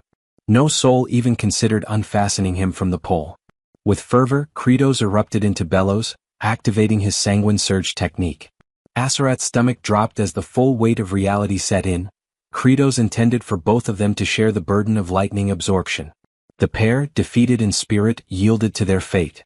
All the while, Saruthal observed from afar through his scrying orb. The notorious overlord shrieked with horror as his elite subordinate, Ficamir, was officially baptized as the next electro-grilled minion. The unsightly, celibate demon monarch persisted, unleashing strike after strike. Ficamir's wails echoed, his form writhing under the surges. Saruthal wept for his underling's torment. Still, Kratos showed no mercy. The thunder cracked. Ficamir's cries escalated, almost indistinguishable from unholy moans. He was beginning to show signs of perverse enjoyment. Surveying this grotesque display, Saruthal howled in protest. At that very instant, Kratos turned his attention sideways. There hovered the familiar reconnaissance specter from the game, a spectral avian clenching a crystal globe. This confirmed Saruthal's active surveillance. Rage simmered anew within Kratos. His adversary had not only sabotaged his crops, but was now watching with contemptuous amusement. He vowed to ensure Saruthal rued the day he meddled. By morning, young Fluck was seen burrowing around in the earth. Aserat monitored her from his constrained vantage point. He noticed the roughened texture of her palms. The roasted warrior questioned her motives. She meekly explained her desire to assist.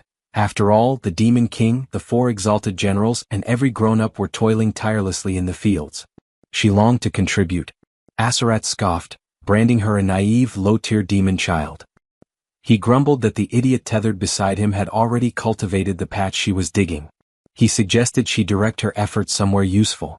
Hearing that, Fluck beamed with gratitude.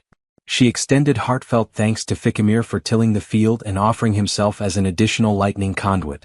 Ficamir's eyes glistened. Her words moved him. Suddenly the agony felt worthwhile. Asarat muttered under his breath that the man had officially gone off the rails. He mocked their agricultural ambitions in this forsaken land. He pointed out that the absurd potato they were trying to raise hadn't even sprouted. According to him, unless the spud cellar was warmed, no buds would grow. He predicted starvation. Fluck took that statement to heart and dashed away, almost skipping with determination. Asarat rolled his eyes, convinced that a feeble demon like her couldn't change anything. At high noon, Zephyros expressed subtle unease about the demon monarch's scheme. He suspected that Saruthal was surely aware of their ambush. He doubted the commander would risk showing up to rescue Ficamir. Kratos, however, expected no such thing. He anticipated Saruthal would dispatch underlings first. The goal was to decimate every single one of them, to force Saruthal's hand.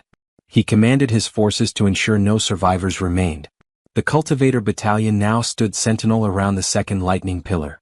As the reconnaissance wraith soared above, Saruthal sneered at Kratos' strategy. He believed this idle vigil would prove fruitless. While admitting it was unfortunate for Ficamir, Saruthal remained fixated on one objective, crippling the harvest. He deployed his crop wraiths. And for the surprise of no one, they appeared at the heart of the potato deposit. Numerous reptilian phantoms emerged. Then, with no hesitation, the spectral invaders surged forward. Saruthal gave the directive to annihilate the entire stockpile of potatoes, ordering them to crush and obliterate every last one. The harvest phantoms stormed the storage barn. Unbeknownst to them, everything was unfolding exactly as Kratos had foreseen. The crop specters found themselves startled. Positioned atop the structure, the demon sovereign awaited. With a sly grin curving his lips, Kratos acknowledged their presence like a host welcoming guests to their final resting place. The ghostly intruders faltered, taken aback by the ambush. His mind drifted back to his initial encounter with these exact entities during his gaming days. Moments steeped in hopelessness. These were Saruthal's second-tier elite division. The greatest hazard lay in their tendency to swarm en masse. A mere touch from their incorporeal forms could trigger rapid aging in the afflicted. Worse still, they could replicate the skill sets currently equipped by their opponents. Truly an affliction. But Kratos, now seasoned in the mechanics of this world, had already calculated their downfall. With a vicious sneer, he declared his readiness to roast the first of them. Lightning-based implements were their kryptonite. The specters realized they had walked into a trap and began to withdraw. However, Kratos warned them that the real snare had only just begun. The ghouls glimpsed crimson streaks near the entryway, blood that Kratos had deliberately smeared the night before. Now activating the second tier of his technique, Kratos brought his palm crashing against the ground, unleashing arcs of electricity. The current surged along the blood channels until it reached the door, where it surged upward like a net of lightning. The move, known as wide-range crimson discharge, electrified the entire vicinity. In that moment, the crop wraiths resembled writhing motes, floating helpless. The strike landed, eliciting their silent shrieks, even though they possessed no vocal cords. With their resistance neutralized, physical strikes now became effective. Kratos summoned the cultivation regiment. These fierce warriors, long aching for battle, barreled into the fray with scythes and rakes so lethal they would intimidate any foe. Though outwardly unimpressive, these soldiers were secretly the most formidable units of the final battleground. With that knowledge, Kratos no longer considered the crop wraiths a threat. For the first time he felt like a cold, calculating apex demon ruler. He scanned the area for any lingering phantoms that had survived the barrage. Determined to personally finish them off, he prepared his next move. But a piercing cry shattered his focus. Fluck emerged from beneath the mountainous heap of potatoes. Her sudden appearance stunned Kratos. A spectral assailant locked onto her. Her father, locked in his own skirmish, was unable to reach her.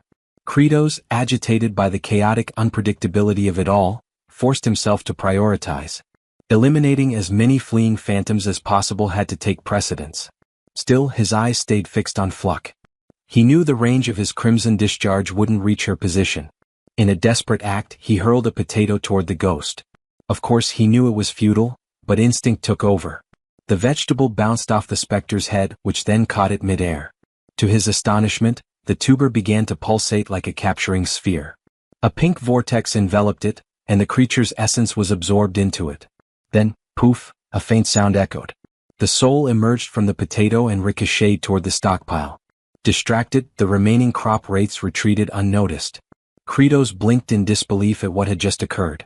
The potato had sprouted. Suddenly, understanding dawned. These apparitions accelerated aging. They had inadvertently jump-started the dormant biological rhythm of the potatoes. Without pause, Kratos clasped Fluck in his arms. His gaze softened slightly as he offered her an expression of approval. Her body trembled. Turning to his militia, he summoned their attention. The time for drawing Saruthal out had ended. From now on they would take the initiative. An offensive approach would serve them better. Elsewhere, someone's eyes fluttered open. Confusion clouded their vision. The location was none other than lightning pole number 1. It was Asarat. His mind muddled, he pondered his own identity and purpose. The warm sunlight bathed his face, and he felt a fleeting moment of gratitude. Then his stomach let out a deep growl.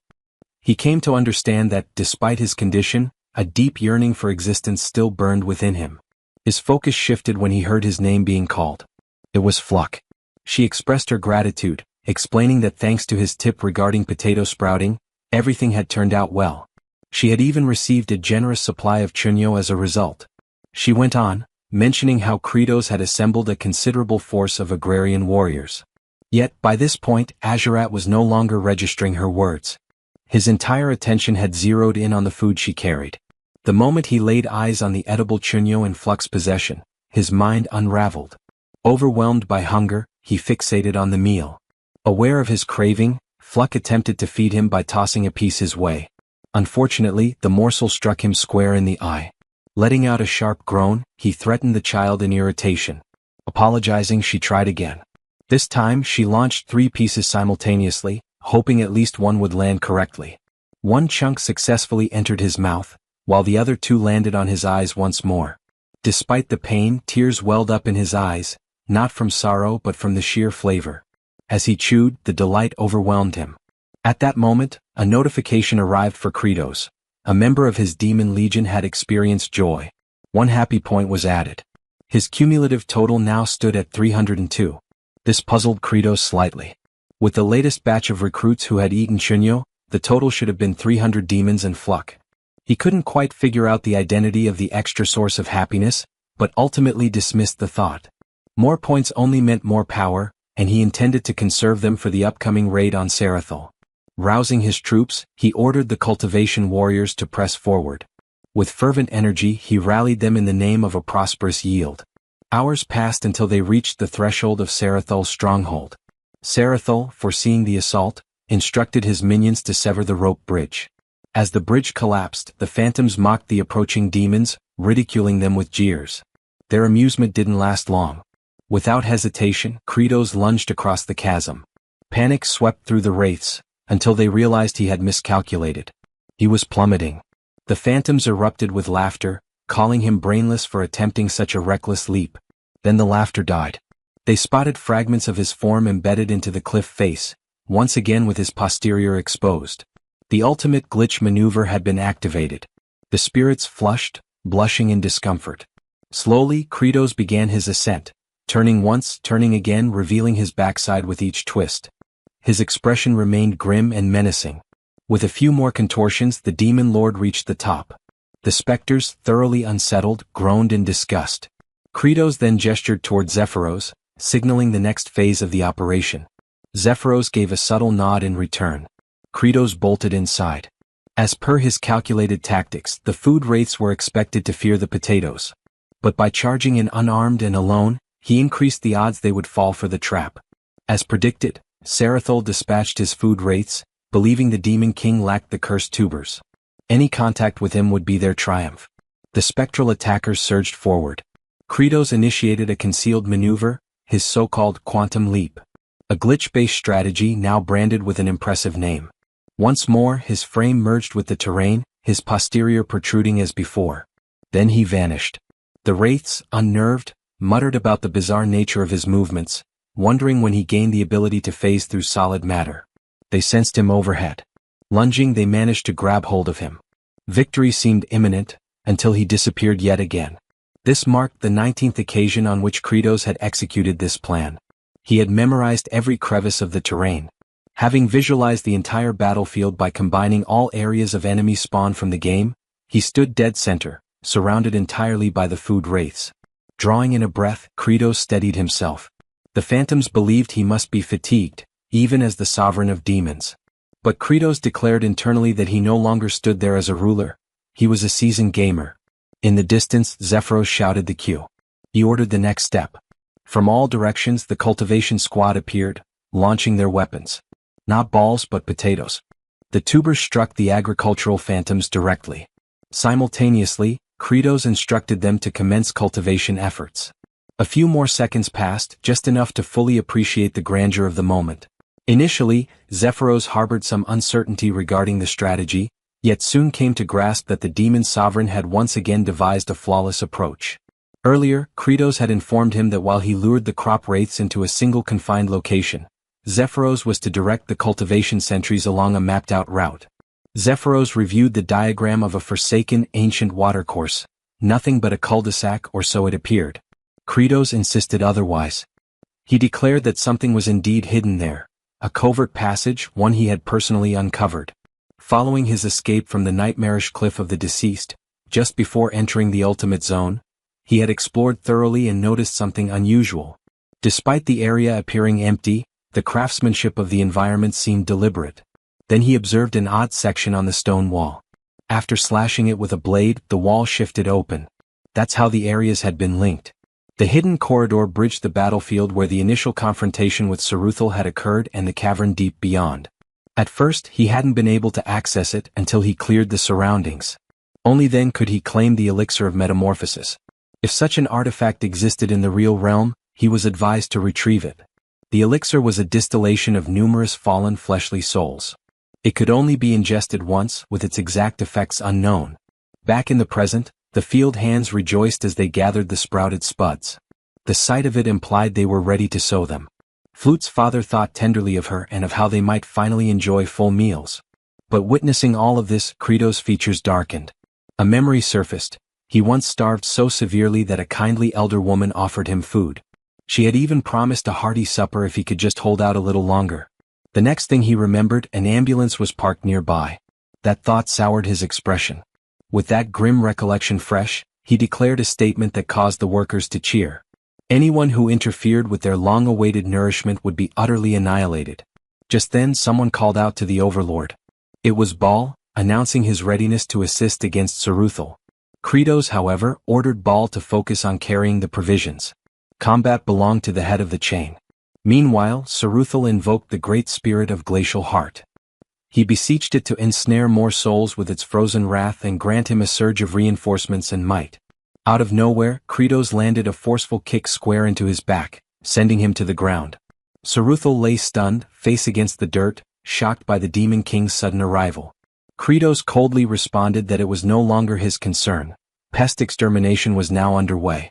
As Saruthal remained crouched, Kratos loomed above. The former rebuked Kratos, branding him foolish to believe he could triumph single-handedly. Saruthal's form began to morph. He disclosed his genuine prowess. Despite the dramatic transformation, Kratos showed no reaction. His expression was blank, almost disinterested, for he had witnessed this countless times, 19 to be exact. In past playthroughs, while chasing the ever-fleeing Saruthal across the hazardous cliffs, aged Kimchi's player frequently ran into his minions. By the end, nearly every creature inhabiting those bluffs had been eradicated. Eventually, Saruthal retreated into the chamber containing the Heart of Ice Spirit. A fearsome relic, allegedly forged from the death of an ancient drake, it unleashed a chilling energy that ensnared wandering phantoms in the land of the living. Saruthal made attempts to summon additional allies using the relic's force, but the paladin always arrived in time for the final confrontation. There, Saruthal activated his most formidable power. He conjured a whirling gale, signifying his acceptance of Kratos' formidable nature. Gradually, the vortex assumed shape, an exact replication of Kratos himself. Saruthal was convinced this was the key to victory. Kratos knew all too well what was happening. Saruthal's signature ability allowed him to flawlessly duplicate his adversary's attributes and embody them. That was the climax of the encounter. At that moment, Saruthal possessed identical statistics to Kratos' own character, which were maximized to their limits. With staggering offensive capacity and a near untouchable evasion trait, even a single misstep meant instantaneous defeat. Nonetheless, the attributes that Saruthal replicated were from the current demon monarch Kratos, whose prowess was no longer as formidable. Saruthal lunged forward. Simultaneously, Kratos received a prompt to utilize his HP to acquire various attribute enhancements.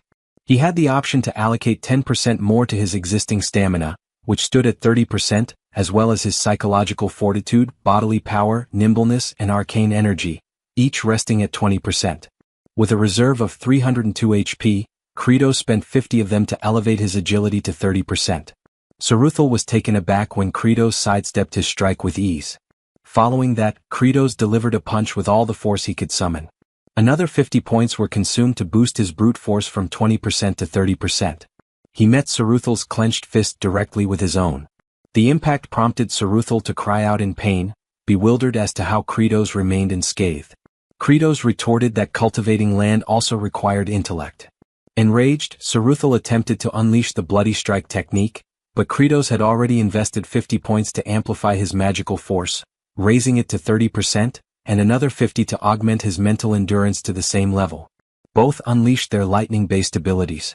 Saruthal was caught by surprise as his spell backfired, and he was struck by his own electrical discharge. The so-called Zeus impersonator began to liquefy, reduced to a viscous pool. His form now resembled that of gelatinous goo. At that moment, Kratos was informed that he had expended his HP to elevate all of his core attributes to a uniform level of 30%. Then, a notification appeared. His development quest was now fulfilled. As a consequence, a fresh ability had become accessible. Summon Farmer's Throne, which required 100 HP to unlock. This throne, a clear homage to Game of Thrones, was armed with an array of sturdy agricultural instruments. Kratos found the timing fortuitous, as he was in need of superior equipment. Even as a puddle, Saruthal still had the ability to speak. He addressed Kratos, questioning whether he believed the battle had concluded. Kratos responded in the negative. He was well aware that all second-phase encounters had a follow-up transformation. Saruthal's mass shifted again, now transforming into an archaic, malevolent dragon. He claimed that this was his true origin. Kratos was stunned. Witnessing it firsthand, the creature's offensive capability and reservoir of vitality were staggering. But it was expected. Saruthal served as the boss directly preceding the game's ultimate antagonist. Kratos, however, felt no dread. That was precisely when Baal and the agricultural enforcers arrived. He informed Saruthal that he had already emerged from the final stage himself. Then he issued a challenge. What could Saruthal possibly do now? Saruthal froze. Overwhelmed by the sight of reinforcements, he began to panic. He pleaded for a conversation to negotiate. But his appeal came too late. The farm enforcers stormed toward him, impelled by their yearning for a successful yield. They unleashed their accumulated frustration on Saruthal for disrupting their tilling. Saruthal begged for leniency. Kratos recognized that he could overcome Saruthal through direct combat, but the entity's capacity for speech and motion gave him pause. It didn't feel right to destroy it with his own hands. Still, he observed that his comrades were too malnourished to land efficient strikes. They had been battering Saruthal for some time now, yet he refused to perish. He contemplated a more effective tactic. Kratos activated the Summon Farmer's Throne skill, draining 100 HP and leaving him with just 2 points. A beam of verdant luminescence descended from the heavens, slowly lowering the throne. Then, without warning, it plummeted with explosive velocity. Kratos flinched in astonishment. The throne landed squarely atop Saruthal, generating a crater upon impact. The farm guards exulted. One demon jubilantly praised their monarch for not allowing Saruthal to simply expire, but instead, annihilating him with a brutal, skull-crushing blow. They admired how ruthless, savage, and infernal the move was, worthy of a true overlord. Another cried out that such a feat could only be pulled off by the demon king himself, and that lesser beings like them could never imitate such dominance. They chanted Kratos' name in triumph. He blended with the celebration, shouting with pride. Elsewhere, among the lightning-bound, Fikimir came to a realization. With his superior defeated, he now understood that it was time for his own ascension. By now, the entire farmland had been cultivated. The purpose of Lightning Rod number 2 had been fulfilled. With the raid concluded, their principal objective was achieved. The potato shoots had sprouted, and Kratos had successfully eliminated every blight that jeopardized the upcoming yield. With those hurdles overcome, he exclaimed with fervor that it was the moment to sow the tubers. Yet before they could vacate the premises, the crystalline orb situated upon the pedestal stirred. Kratos took notice. A notification appeared. confirming that his objective of vanquishing Saruthal on the cliff of the departed for the 20th instance had now been fulfilled. That led him to wonder whether he had simply resumed from the 19th attempt in the game. The system then alerted him of a concealed scenario now being unlocked. A sealed essence confined within the core of frozen spirit had been released due to mishandling. The heart of ice began to emit vapor. Its structure opened gradually. As Kratos approached, he was met with astonishment. A diminutive azure hatchling emerged. He stood speechless, eyes wide in disbelief. The juvenile dragon noticed him. With excitement it uttered a name, T-Bone. Their gazes locked in stillness. The small WRM pondered if this bizarre entity before him might be his parent. As Kratos extended his hand, the little one shuddered with sensitivity. The dragon remembered hatching from its shell in pitch blackness, overwhelmed with fear, yet now relieved that its father had found him. That sense of comfort quickly faded once it got a good look at Kratos' unfortunate visage. Even though Kratos made an admiring remark about the creature's cuteness, the hatchling quaked in apprehension. As the group began to exit the chamber, the overzealous agricultural enforcers jokingly hollered about cooking the baby drake. This left the creature misty-eyed. Kratos rebuked them, labeling them fools, and reminded them that raising the beast first would yield greater returns. This, of course, led the little one to suspect that its supposed caretaker might actually intend to consume it. Kratos came to a halt when he noticed the awaiting crowd. The demons had gathered to welcome back the farming core, their expressions sincere with joy. Fluck ran directly into her father's arms. Families reunited in warmth and relief. The baby dragon's cheeks turned rosy as it sensed the shared affection in the air. He glanced up at the figure holding him, realizing that perhaps they weren't so frightening after all. That was until he looked once more at the face of his so-called guardian. His opinion reversed immediately. No, they were absolutely terrifying. As twilight descended, the hatchling trembled in a shadowy corner. He cautiously peeked out, only to catch sight of the demon sovereign's ominous expression again. It made the little dragon assume they were merely biding their time until he matured enough to be eaten. Meanwhile, the overlord himself was absorbed in thought, primarily concerning how to nourish the young drake. He had heard somewhere that juvenile dragons fed on polished minerals, yet there wasn't a single gemstone in sight. Only piles of corroded scrap littered the storage. Zephyros soon arrived to give his report. As anticipated, significant setbacks had arisen during the construction of embankments. To cultivate vegetation properly, earthen ridges were necessary, raised mounds lining the fields. Ideally, such structures required untainted soil, but their terrain was littered with fragments of stone. Despite their efforts, each attempt by the farm guards to dig deeper resulted in the emergence of more debris. The baby dragon misinterpreted the situation, thinking he was already being forced into labor like the others, though in reality, Kratos merely held him. The demon lord reflected that their terrain more closely resembled a coal excavation site than a field. At the current pace, merely removing the stones would take an eternity. Worse yet, relying so heavily on the workforce daily would rapidly deplete the store of chunios intended for incentives. Even the prospect of receiving backup from other high-ranking demons wouldn't solve the dilemma. A sinister expression again crept across Kratos' face. He daydreamed about being the protagonist in a fantasy serial, one with the ability to summon a magical companion. He imagined some sort of burrowing beast like a wombat, capable of clearing the stones effortlessly. The hatchling in his grasp visibly shook once more, unnerved by the increasingly dreadful countenance his parent was making. Kratos observed Fluke as she diligently dug into the terrain. Her expression was firm with resolve. He continued watching her and came to the realization that it was time to stop complaining and instead devise a solution. While he was immersed in his own reflections, a sudden cry pierced the air, razor squall. Kratos turned pale. A colossal whirlwind was barreling toward them, gaining speed rapidly. It slipped his mind completely. He had known that this expansive barren land occasionally produced vents that released slicing gales at random intervals, and getting caught in one would result in being torn to shreds in moments. He shouted for everyone to seek shelter behind the stone formations. They scrambled toward anything that could provide shadow and dropped low to the ground. Kratos also bolted for cover, but even though the slicing wind was still a distance away, the sheer force of the air pressure was staggering. What he had experienced during gameplay didn't even come close. This was a calamity of nature, the greatest peril to cultivation efforts. But amidst the chaos, he spotted Fluke dashing toward the incoming vortex. Kratos' eyes widened. She wasn't fleeing, she was heading to Azurat. Her father took off after her. Irritation surged in Kratos at the reckless girl. Without hesitation, he handed the hatchling to his own father, instructing him to protect the young Drake, warning that anyone who pursued him would face consequences. Bale cried out in protest, warning Kratos that the area was too treacherous, that death was likely. Kratos was fully aware of the risk. But he couldn't bear the thought of losing either his vital lightning conductor or an essential laborer. Cultivation wasn't some peaceful, leisurely endeavor involving leisurely fruit picking.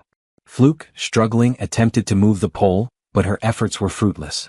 Azurat shouted for her to abandon the attempt and escape. In Kratos' mind, he likened both agriculture and survival to waging war. He yelled at the child to step aside, then drove his foot into the stake, shattering it. Azurat let out a piercing scream as he toppled, smacking the ground face first. The demon sovereign's cheek was sliced open. Fluke, though lacerated across her body, continued attempting to untie the restraints. Azurat insisted the knot was one of the binding types, so tight not even one of the 4 heavenly generals could release it. He was adamant she wouldn't succeed and told her again to retreat. Fluke gasped in shock as she was abruptly lifted. Kratos had hoisted both her and the stake. The young WRM could sense the sheer exertion of strength. It knew its guardian was no paragon of durability. Blood poured from Kratos' wounds as he let out a roar and sprinted with all the energy he could muster. The tiny Drake, understanding the toll on his caretaker's body, gazed in astonishment at how far the Demon King was willing to go for others. The bladed wind storm drew near. Kratos ran, leaking crimson from his injuries as the storm approached with unrelenting speed. Eventually his body gave in. He collapsed, clutching Fluke tightly in his arms. The pole slipped from his grasp as he hit the dirt. The baby dragon flapped toward his guardian.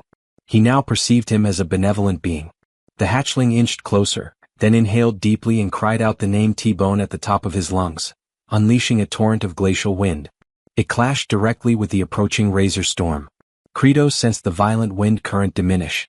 He concluded the young dragon had utilized its cryogenic breath to disrupt the upward drafts fueling the vortex. Meanwhile, the tiny creature continued its effort. Despite its small frame, the dragon released a remarkably potent blast of frigid air. At that moment, Kratos resigned himself to his fate, understanding that such a feat might be overwhelming for a hatchling. The shredding wind loomed ever nearer. But then salvation arrived. 3 demons raced to their aid. Fluke's father lifted Kratos, Zephyros swept up Fluke, and Baal carried Azurat. Alongside the infant dragon, they fled from the deadly storm, exerting every ounce of speed and strength they possessed. Later on, Kratos was resting on his bed. 2 commanders approached him, both wearing sinister expressions. Hartok remarked that at last the demon overlord had drifted off, and that he would finally sever his head. Sergi concurred and mentioned that once they dealt with the remaining 2 fools, one of them would rise as the new demon monarch. They both pledged to remain partners until that moment. They pushed open the door and stepped into the chamber, immediately advancing toward the bed, ready to unleash their assaults. However, they froze midway, noticing something odd as the demon overlord had his eyes wide open with a chilling stare. They stood frozen, feeling as if they had been anticipated, yet chose to push forward since it might be their only shot. Just then, Baal and Azurat entered the chamber, questioning what the 2 thought they were attempting. The towering figure warned that the demon overlord was resting peacefully and that they shouldn't interrupt him. He also added about the expression Kratos made while dozing off, creepy enough to deserve the title of demon overlord even in slumber. With that, he stressed that if they dared disturb their master's rest, they would deeply regret it. The one wearing the monocle admitted he understood the muscle-bound brute's point, but questioned whether Azurat was in the same boat, considering siding with a demon overlord obsessed with agriculture. Azurat answered that he wasn't particularly thrilled about it, but owed his life to Kratos, and thus was merely repaying that debt. Hartok then asked if he hadn't realized yet that this entire potato farming scheme was only causing chaos, certain that beyond failing, it would drive them all into famine. So he wished to know if that didn't bother him. Without delay, Azurat responded that things were simply like that, and recalled young Flute toiling so earnestly despite her age.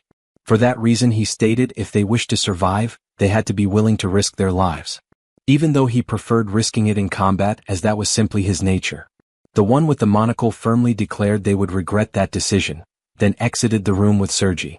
At that instant, the commanders heard a noise from the chamber and saw that the demon overlord had awakened.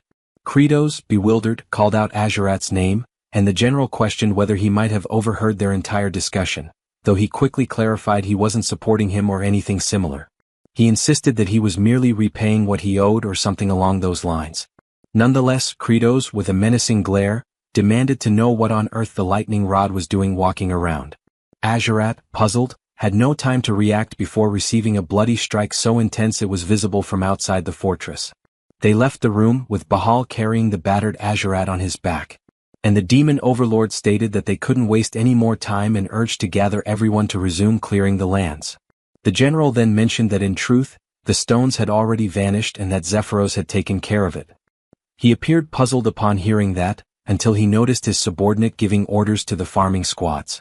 Observing this, he moved closer and questioned the patrol about what had been done with all the stones. Zephyros gestured toward a certain direction, stating he was with a particular creature. From a distance, Kratos glanced over and asked if it was T-Bone. The young dragon carried as many stones as possible in his mouth and flew back repeatedly to fetch more. He figured he couldn't shield his father from the slicing wind since he was still too small. But he was determined to eat plenty so he could grow swiftly. While soaring, he realized his father was calling him and immediately changed course toward him, which made Kratos thrilled to see his child even while wearing a fearsome expression. He contemplated that the slicing winds didn't occur frequently, and that if his baby dragon kept watching the sky and released the icy breath at just the right moment, they might manage to block the hurricane, but he considered there was no alternative, since avoiding this would lead to an even bigger problem. Then Zephyros mentioned that the Chunho supply was running low and asked whether they should prepare more. Kratos answered that it wasn't necessary and pondered that the first challenge of farming was natural disasters, and the second was cost, hurdles they would need to conquer. Meanwhile, inside the fortress, Sergi rested in her chamber until she removed her helmet. She, a stunning blonde, shook out her hair and remarked that the stench of manure still clung to her even after so many days without stepping into the fields. At that instant, Kratos called at her door, saying they needed to discuss something. She found it odd, since the demon overlord had never come to her room before. So she questioned what he wanted, claiming they had nothing to discuss. He stated he truly needed her assistance and asked her to please open the door. She became enraged and ordered him to leave, but he insisted, warning her that he would enter. Sergi spun around, shouting that there was no reason for them to talk, until she saw Kratos nearly naked crossing the doorway and became frantic at the sight. She then demanded to know if he was insane for entering a woman's room like that. Immediately, he dropped to a crouch, prompting her to ask what on earth he was doing. Kratos explained that without her, he was helpless. She didn't understand and blushed furiously. Kratos reflected that in order to cut costs, he was even prepared to kneel since he urgently needed her sharp blade at that moment. Sergi, still flustered, said that if he needed it so desperately, she was willing to hear him out. He quickly noticed her reaction and couldn't believe she had suddenly changed her demeanor. They proceeded to the storage area and stood before the potatoes. Kratos requested her to slice the potatoes since they needed to be halved for planting. Upon hearing this, she flew into a rage, feeling completely deceived. While cursing the demon overlord with every possible insult, he attempted to clarify that the task was simple, and that she shouldn't cut potatoes with 3 or fewer sprouts, but if there were 4, then she could proceed. He stressed that she must keep in mind the number of sprouts on each side of the slice, since they needed to be evenly divided. After sharing the instructions, he held the potatoes and declared he would toss them. But Sergi firmly stated she never agreed to do that. Nevertheless, he threw them anyway and without time to react. She braced herself and, using remarkable skill, sliced all the potatoes perfectly in half, cutting with extreme accuracy that even left Kratos astonished. He began inspecting them one by one and questioned how she managed to slice so precisely. Turning toward her, he praised her once more, saying he had always known she was the only one capable of it. She thought about that half-hearted flattery and became wary, knowing she wouldn't fall for his sweet talk again, calling him a deceitful trickster. Instantly, he stood up with an intimidating aura and stepped closer to her. Then he grabbed a cloth and wiped his blade until it gleamed. The general felt flustered and asked what he was doing. He answered that potato juice had splashed on it and it needed to be cleaned. She, burning with embarrassment, wondered if he had lost his mind, unable to comprehend why he was acting this way. Besides that look in his eyes, sincere, warm, and intense. Kratos noticed the sword was now spotless and admitted that it felt satisfying, imagining that if the blade wasn't thoroughly cleaned, infections could spread to the potatoes. So it had to be washed meticulously. He approached her again and with a captivating gaze, asked her to please lend a hand, insisting she was the only one who could accomplish it. Inside, he thought she was the sole demon capable of cutting potatoes while also helping to store the chunos. Sergi, still blushing, took a deep breath and agreed to assist this time. Inwardly, she called the demon lord foolish. He rejoiced at her response and said he would fetch hot water and towels so they could spend the entire night cutting together. She simply couldn't understand why the demon lord was so thrilled, once again calling him silly. After that, they continued slicing all the potatoes, while Hartok watched from afar, seeing the two working in total harmony as they cut. He fumed at the sight, thinking Sergi had also become one of the pitiful fools, volunteering to serve the demon lord simply because she received a few compliments. Meanwhile, beneath the scorching sun, Azurat was still tied to the cross, contemplating what it meant to truly live and wondering what purpose a lightning rod had to keep existing since such a harsh life seemed worthless. Then Flute approached and mentioned that the elders had saved chunos for him, and asked if he wanted to play the game of tossing them. He called her a brat and asked if she truly believed that a great general like him would ever play a game with a low-ranking demon, warning that he would devour her alive if she dared come closer.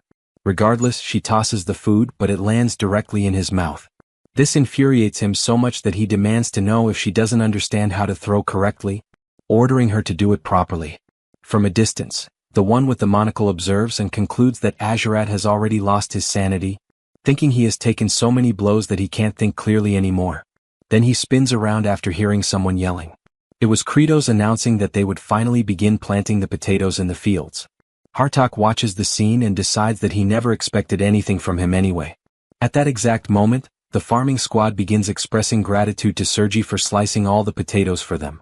She, slightly embarrassed, responds that she didn't cut them for their sake. The monocle wearer notices her reaction and questions what kind of expression that is, since it doesn't resemble the face of a great demon general. He also notices the lower-ranking demons weeping over the potato seeds, and questions whether they aren't ashamed of themselves. He concludes they are all fools and internally declares that the greatest mind among the demons will rise to take the demon lord's throne. Meanwhile, Kratos instructs them to keep planting since soon the sprouts will emerge and break through the ground. He further warns that when that happens they should start removing the extra sprouts.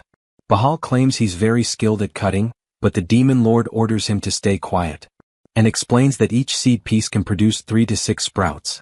Following this explanation, he poses the question of what is preferable, more or fewer sprouts. The demons answer that more would be better, but Kratos corrects them, stating that fewer is actually ideal. They appear bewildered and question why fewer is better, convinced the demon lord must be mistaken. Hartok, witnessing the conversation, becomes frustrated and calls everyone utter fools. Then he urges them to think for a moment because if there are too many sprouts, they will compete with each other for nutrients.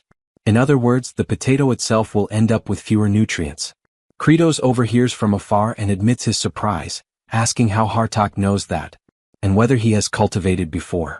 Hartok replies by questioning if they truly need to be taught something so fundamental, explaining that the sprouts and the potato share the same nutrients, which should be obvious. Kratos then asks how many sprouts would be ideal, and Hartok responds that 2 would be the obvious answer. But after thinking further, he concludes that practically speaking, they could assume 1 sprout is best. However, if that single sprout damages the potato's root, it might die. He also proposes that they could create fertile soil artificially, by adding manure and turning the earth to improve airflow. Everyone stands in awe at his explanation as he continues, stating that the soil group won't only benefit the potatoes but also weeds that compete for nutrients, which means those weeds will need to be eliminated. The demon lord simply cannot comprehend what he has just heard, and loudly demands that everyone applaud since they have a true genius in their ranks. All the demons begin shouting, "Genius, genius, genius," and Hartok becomes agitated hearing it as they don't stop praising him for even a moment. For a brief instant, he recalls how his mother always called him foolish, and turns around, overcome with emotion, trying to hide that he is tearing up, not fully understanding why he feels that way. Then Kratos steps forward and calls him wise, declaring that from now on, he will appoint him to lead the farmer troops as their commander. Hartok internally thinks this is absurd since his intellect exists to conquer and annihilate other species. However, Kratos yells, asking what everyone is standing around for, insisting they show respect to the supreme elite of the demon kind. All at once, they begin shouting that the general is the elite among elites, And Hartok, seething inside, considers everyone beneath him. But with authority, he orders them to follow him from this moment onward, imagining he will command only briefly since those in front of him continue celebrating endlessly about the new leadership. At that point, a system notification appears stating that Kratos has won the psychological battle. He feels confused by this since he has no idea what it refers to. Another notice informs him that he recognized Bahal's neglected childhood and transformed him into a loyal subordinate. He questions internally if he really did this unconsciously. There's also a notification mentioning that Azurat, who had never had a friend, has gained a new companion and thus lessened his violent nature. Kratos doesn't quite understand which friend it's referring to. Meanwhile, Sergi's heart softened. She was a woman who had never experienced love. He also established trust in Hartok, who merely desired acknowledgement. Because of these developments, he now has access to a new skill by using 200 happiness points, and the skill revealed is blood vision.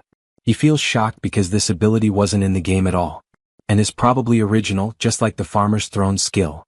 The system explains that this ability allows him to glimpse the near future of his target, currently up to 6 hours ahead.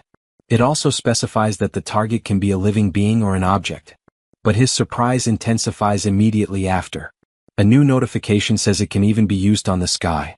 This revelation excites him immensely since it's essentially a weather forecast. Meanwhile, somewhere between the forsaken lands of the demons and the human territories, specifically in the village of exiles, a man arrives announcing that he has completely recovered. His subordinate greets him warmly, expressing relief to see him well again. Rivage thanks him for all the support and admits he wishes he could be reborn with a sturdier body next time. Diol chuckles and responds that he'd rather be rich like a noble so he could boss people around. Rivage laughs at that and turns to Kim Chi, telling him they plan to return to the kingdom and asks if he wants to join them. With a serious look, Kim Chi replies that he's unsure, since, as he mentioned before, he doesn't remember his true identity and hasn't lived among humans. Because when he first arrived in that village, the inhabitants didn't exactly welcome him warmly. For that reason he wonders if someone like him would truly be accepted anywhere.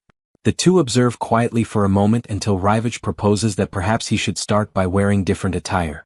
However, this doesn't happen when Diol teasingly asks if the hero really doesn't want to take off those strange clothes. The messenger concludes that Kim Chi must truly be fond of them. Yet, in his mind, the hero admits that he actually wants to change clothes. But he cannot figure out why they simply won't come off, as if they are fused to his body. Rivage thanks one of the villagers for their hospitality and remarks that living there solely because one is a descendant of an exile is extremely harsh. He adds that when he returns to the kingdom, he will inform the king about this situation. Kim Chi watches this exchange and imagines that Rivage is a nobleman sent to explore the territories near the demons under royal orders. And he is indeed not an arrogant person but rather kind and worthy of respect. This reflection makes him ponder who he himself used to be and concludes that all he remembers is following orders and eliminating others repeatedly. Thinking about this causes him to lower his head, as he wonders if he is even capable of doing anything besides taking lives. Back in the demon realm, the farming squad starts to notice the sprouts emerging and cheers excitedly since they are finally appearing. The generals approach to witness it too, realizing that the plants are truly growing. Flute rushes over to Azurat to share the exciting news. He erupts in anger upon hearing it and demands to know what he's supposed to do with that information. Then, the Kratos calls for the agricultural division and announces that the next phase will be burying, asking the wise Hartok to elaborate further. Hartok explains that burying means covering the sprout stems with earth to prevent the young potatoes from being exposed to sunlight, because if that happens they will change color, lose flavor, and even become toxic, thus becoming what are called spoiled potatoes. Kratos requests applause since the explanation was so insightful, which leaves the general slightly embarrassed. He then gazes upward to examine the weather that day and reflects that he ended up spending 200 happiness points on the weather prediction ability, and his blood vision skill has already evolved, with the activation condition requiring him to stare for 200 seconds without blinking. However, he starts making an expression like a stray dog since his eyes begin burning and it becomes exhausting. The lower-ranking demons witness this and believe that the Demon King is shedding tears of joy because the sprouts have grown. After some time, the ability finally activates, revealing that for the next 6 hours, the weather is expected to stay mostly clear and dry, suggesting that it might be wise to put away the humidifier. Kratos finds this intriguing and tells T-Bone that he will be able to rest peacefully since there won't be that ridiculous windstorm. At that moment, Zephyrus approaches and mentions he has an urgent report to deliver, explaining that the subordinate of the second Star Master has returned. They then head back to the castle, and soon after LaFleur introduces himself, stating he received the message about pausing agricultural activities and reports that the third Star Master, Ruster, launched an assault on them, claiming that the demon lord had grown weak and that he should seize his position.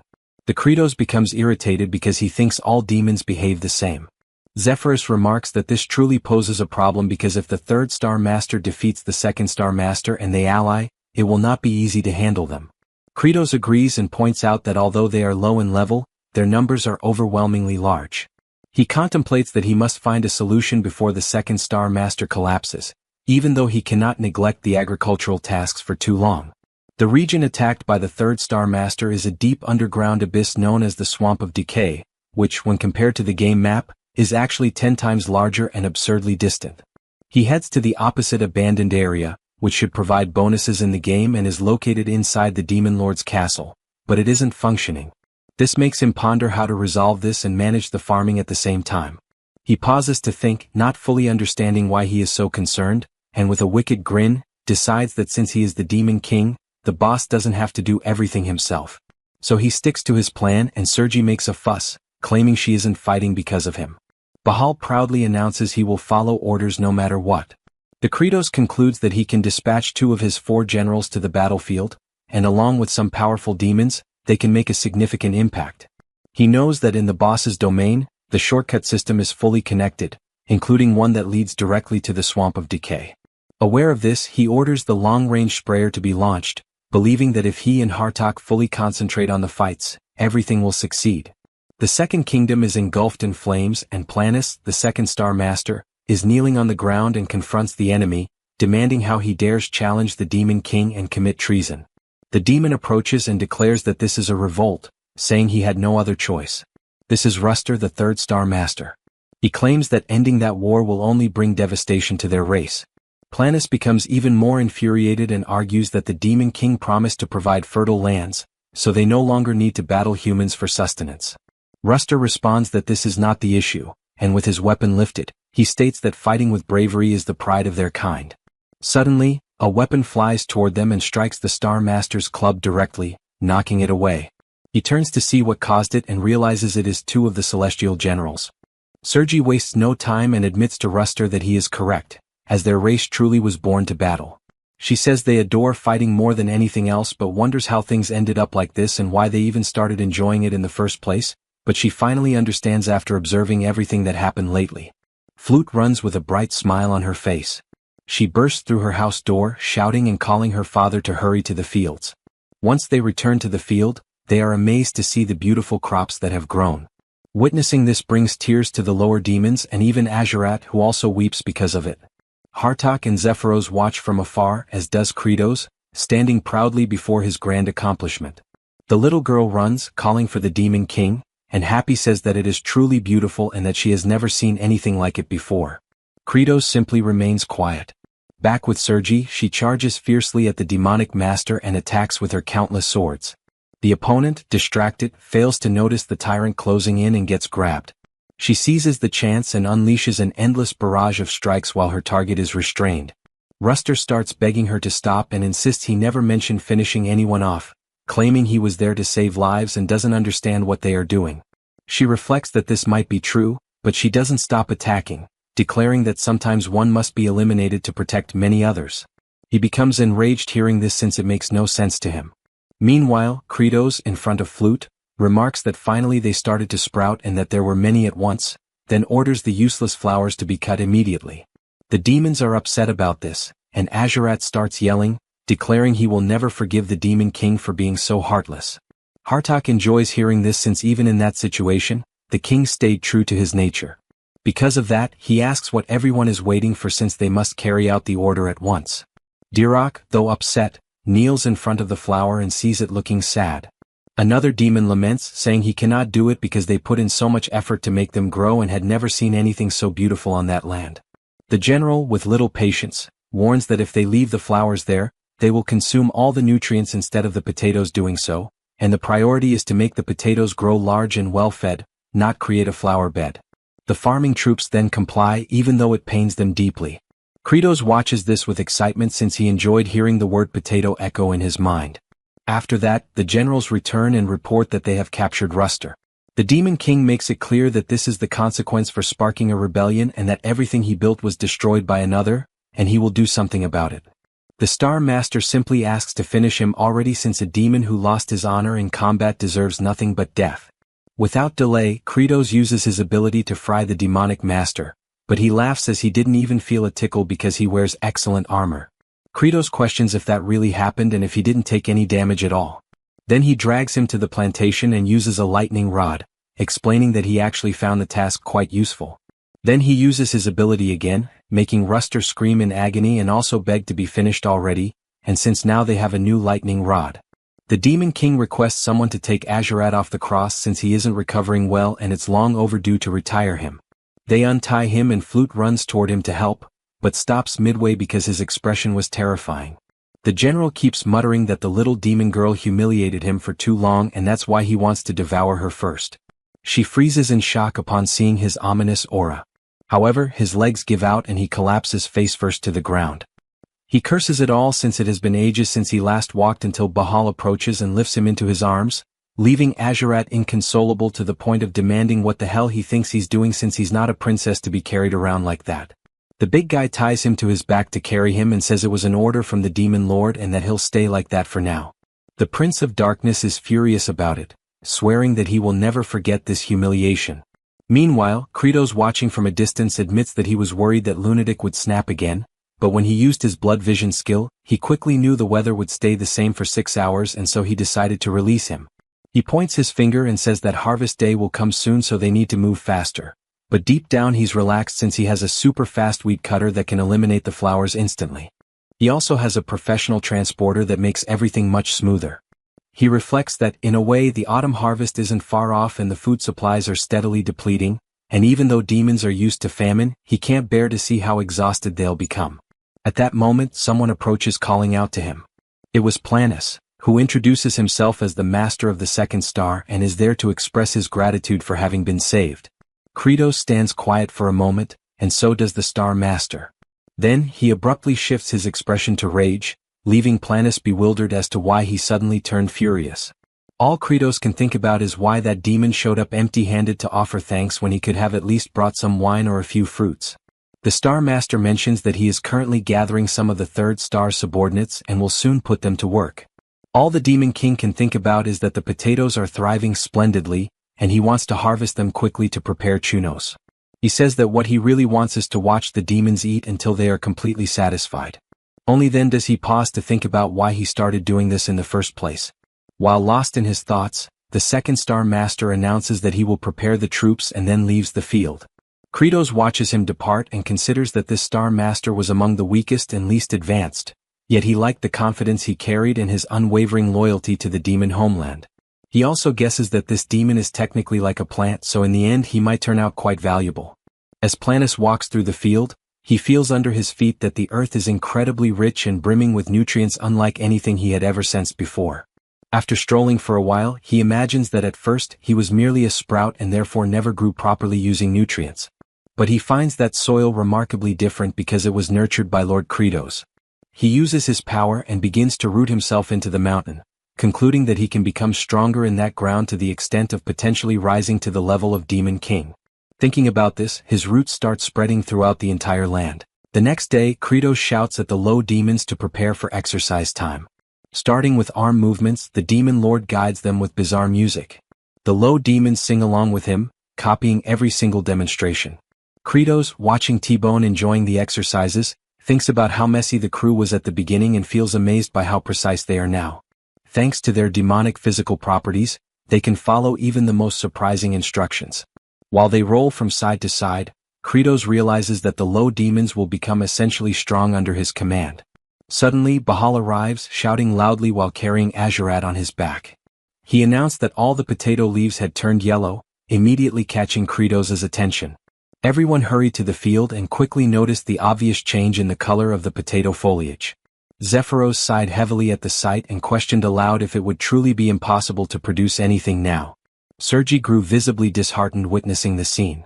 Hartok, on the other hand, found himself completely puzzled, unable to comprehend what had gone wrong. He speculated whether it might have been due to the absence of wind or perhaps even a shortage of water. This left him feeling frustrated and betrayed by his own expectations, causing him to angrily question why on earth he had pinned his hopes on something that now seemed nothing more than a foolish delusion. Just then, the brother stepped forward, approaching the generals and making his way over to the potatoes. He knelt down, grabbed one sprout and carefully pulled out a potato. This action startled the monocled general, who immediately noticed that while the potatoes appeared slightly pale, they were still impressively large, even 2 or 3 times the size of the first potato they had planted. Kratos broke into a satisfied grin and pointed out that they were overlooking the real success. The potatoes had effectively done their job. By absorbing all the nutrients from the leaves, they had grown larger and, as a result, likely tastier. He declared proudly that everyone had performed exceptionally well and emphasized that this achievement had only been possible thanks to their collective effort. Hearing this, all the generals became deeply moved, realizing that their hard work had not been in vain after all. Later that night, back at the castle, Kratos lay in bed reflecting on the praise he had given to the demons earlier. This moment of appreciation stirred up memories from his past life, when he had once planted a tomato plant and his grandmother had complimented him, saying the tomatoes were thriving because of his care. The next memory that haunted him was seeing her being taken into an ambulance, and all he could do was scream helplessly as he watched her being intubated. After dwelling on these thoughts for a while, he rolled over and began to criticize himself, thinking that such sentimental feelings were pointless. As the Demon King, someone meant to embody coldness and authority, he believed he shouldn't allow himself to feel emotions like that. He also reminded himself that even though they would soon have hundreds of potatoes to eat, they could not afford to let their guard down. Relying too heavily on potatoes could lead them straight into starvation if something happened like a pest infestation, similar to the infamous Irish famine. In other words, he understood clearly that while potatoes would solve the immediate crisis, they would eventually need to plant a variety of other seeds to ensure future survival. Suddenly, a violent tremor shook the ground, prompting him to leap up and demand to know what was happening and if there was any issue within the castle. At that exact moment, a massive crack split open, and a gigantic root erupted from below, smashing everything in its path and shooting up to a towering height before him. Kratos stood there, stunned and horrified, shouting in disbelief, questioning what on earth that monstrous thing was. Meanwhile, outside in the fields, Flute was still carefully examining the potato leaves.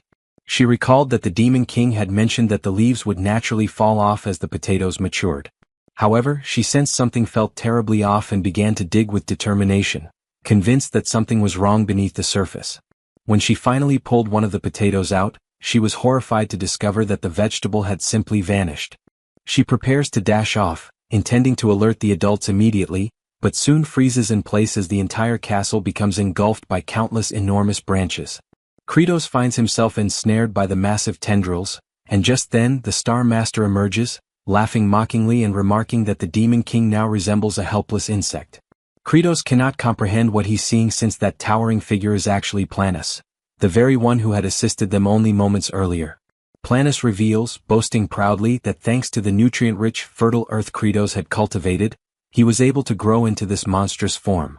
It is only then that Kratos pieces everything together and realizes in horror what must have happened to his precious crops, his rage boiling over as he roars, calling Planus a bastard and demanding to know exactly what he had done to the fields. The Star Master taunts him, asking sarcastically if he's furious and what exactly he plans to do about it. Without warning, Planus violently swings Kratos back and forth before hurling him forcefully to the ground, causing severe injuries instantly. Meanwhile, the generals scramble frantically around the castle, struggling to make sense of the chaos, while Bahal pleads to be freed so he can rush to rescue the Demon King.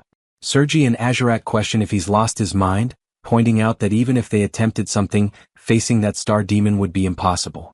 Yet, Bahal remains defiant, asserting that indeed the Demon Lord is weak, a truth he discovered when he himself was aided by Kratos, proving how fragile the king truly is. The devastation within the castle continues without pause, until Planus, having absorbed all the nutrients from the earth, assumes a gargantuan form. At that moment, Kratos plummets helplessly from the immense height. The generals gaze upward in disbelief, and Zephyros is left aghast, questioning if that towering creature is truly Planus. Planus commands all to listen and with a chilling voice, declares that Kratos is dead. All the generals are left in utter shock, unable to process it, and the loyal servants and the baby dragon share the same disbelief. The lower demons are overcome with grief, especially Flute, who breaks down sobbing uncontrollably. Planus continues his proclamation, reminding them of the ancient demon law that dictates power belongs solely to the strongest. For that reason, he officially declares himself the new demon king and orders every last one of them to bow before his overwhelming might. Hartok reflects on the unfolding scene, realizing that the Star Master had indeed absorbed all the land's nutrients, and with Kratos incapacitated, he is now unquestionably the strongest. Accepting this brutal truth, he bows, resigning himself to the rule that demons always follow strength above all else. Sergi, filled with frustration, reluctantly bows as well, followed by Bahal and Azurat. Zephyros remains in disbelief, paralyzed by the reality of the situation, while Azurat urges him impatiently, demanding that he show proper respect. Seeing no alternative, finally bows too, and in that moment, everyone submits to the colossal new king, while Zephyros can only cry, mourning the loss of his sovereign. Meanwhile, Kratos finds himself in a different realm, where he hears the voice of his mother from his childhood, calling to him and inviting him to play hide and seek. He senses something odd about that day and wonders aloud if this might be a dream. His mother instructs him to close his eyes tightly, promising to count to 10, and only after that should he begin searching for her. The young boy begins to count, and when he finally reaches 10, he calls out, asking desperately where she is, unable to locate her. In a rising panic, he starts to scream, pleading for his mother to come out, and wonders if counting to 10 again might somehow bring her back. Kratos observed that moment with his head lowered, as his childhood self could do nothing but cry out for his mother, sobbing and insisting that he had finished counting and for that reason, wanted her to appear. Suddenly, a system notification called out to Kratos, urging him to wake up. He eventually forced his eyes open, trying to comprehend what had happened and questioning whether the message had truly addressed him by name. Confused, he asked the notification where it was and if by any chance he had already died. The system instructed him to move, warning that if he did so, he might still survive. He wondered if he could use the glitch technique but quickly realized he couldn't, since there wasn't even enough space to shift his body. However, he noticed that at least one of his hands could still move, so he decided that even if it had to be slow, he would begin digging. Despite the agony, he kept pushing himself, determined not to give up. Meanwhile, outside, Planus called for the scribe to come forward. Zephyros approached and introduced himself formally as the recording secretary. The Star Master then commanded him to record everything accurately, declaring that this was their first grand step and announcing that they would soon begin the invasion of human territories, making it clear that they intended to dominate all humans and raise them like livestock to be consumed. Hartok lamented the situation, remarking that it seemed they had gone back to the beginning. Azurat thought it was actually good news, as at least he would get to fight and slaughter as many as he pleased. Sergi reflected that this was the life demons had always led anyway, and if it meant satisfying his hunger, then so be it. Bahal, on the other hand, didn't think about anything at all. At the same time, all the generals struggled to understand why this new situation left them feeling so uneasy. Meanwhile, Kratos kept trying to crawl out from beneath the debris but felt his breath slipping away as he struggled to breathe properly. Back outside, Planus ordered all the demons to seize their weapons, declaring that it was time to march forward. Zephyros had a thought and warned the new demon king that they couldn't go to war at that moment. Planus didn't appreciate hearing that, and his menacing look caused all the generals to tense up in fear. The secretary tried to clarify that the only food they currently had was a small supply of potatoes, which wouldn't even be enough to feed half the army. Planus dismissed the concern, saying they actually had more than enough food. Then, using his massive branches, he seized Flute, leaving her terrified. Her father began screaming desperately in horror. This immediately caught Azurat's attention. Planus displayed the frightened girl and announced that there were many weak, worthless demons there, ordering that they be used as sustenance. The girl screamed frantically, insisting that it wasn't like that anymore, and that nowadays they could survive without devouring each other. She shrieked louder and louder, reminding everyone that the king had promised them such a future. Planus watched her desperate cries and then dropped her from the towering height. Meanwhile, Kratos, still trapped under the rubble, realized that his heart was stopping. He concluded that if he died now, all the demons would starve. So, he forced his eyes open and activated the bloody strike technique on himself, electrocuting his own body. He decides he cannot allow everyone to starve again, so he resumes digging, screaming with all his might to draw out energy, and with that effort he manages to dig even if only little by little. Outside, Planus is watching as Azurat rescues the little girl, cradling her in his arms. The MC keeps struggling to climb, and whenever his heart threatens to stop, he uses his bloody impact technique to jolt himself awake, but he realizes he's far too exhausted. Then he starts to contemplate whether he still has a long way to go, or if at least he is heading in the right direction, questioning whether his efforts still hold any meaning. Thinking about this weighs him down even more. Outside, all the generals stare wide-eyed, watching Azurat holding the child. Flute is speechless after being saved, and the Star Master asks if he has completely lost his mind. The Blood Prince just keeps staring until he feels the tremor and realizes the massive demon is closing in. Panicked, he tries to cover up by claiming that the little girl is his snack since he had been eyeing her for a long time. However, Planus doesn't buy into this absurd excuse and strikes Azurat harshly with a branch, sending him flying past the generals and leaving him knocked out on the ground. Zephyros laments the scene since he's powerless to intervene. The Star Master once again demands that everyone get ready for battle. Zephyros musters courage and shouts that there's no valid reason to proceed like this. Immediately after saying that, one of the branches lunges at him, but the tyrant general moves swiftly with his axe and intercepts the strike, making Planus even more enraged. Bahal yells that the Demon King had left a mission for the secretary, questioning who will count the potatoes if he perishes. The Star Master retorts, asking if they are suggesting a rebellion. Hartok quickly denies it, saying such a thing would be unthinkable, but he stresses that they believe the former Demon King Kratos' plan to invest in farming was a much wiser directive. Sergi requests permission to speak and recalls that the previous Demon King showed them a path where no one needed to die, and because of that, she questions why they should go to war if another solution already exists. Planus loses patience at being defied and begins summoning countless roots while screaming that he is the strongest and, therefore, everyone must submit to him.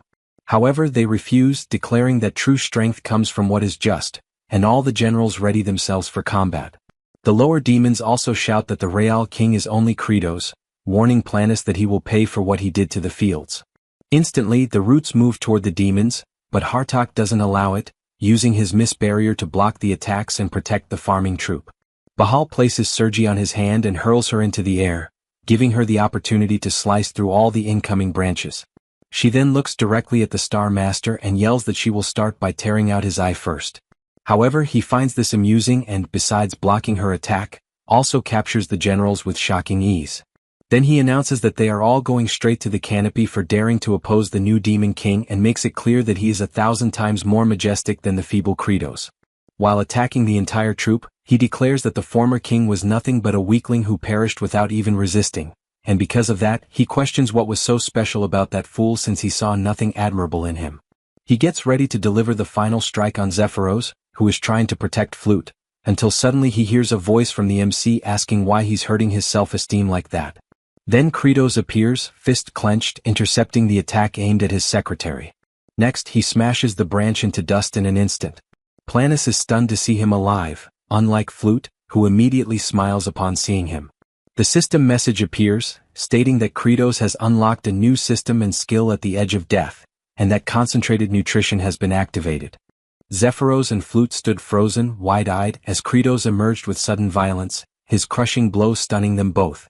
His bruised and blood-stained knuckles tore deep into the terrain, a brutal signal of his relentless battle to claw his way back. His gaze radiated an intense crimson blaze, forged from the strength of his former self. To grasp this overwhelming energy, one must look back to a time when Kratos was younger, untamed and broken. A frail elder had once asked why he kept speaking as if surrender was his only path.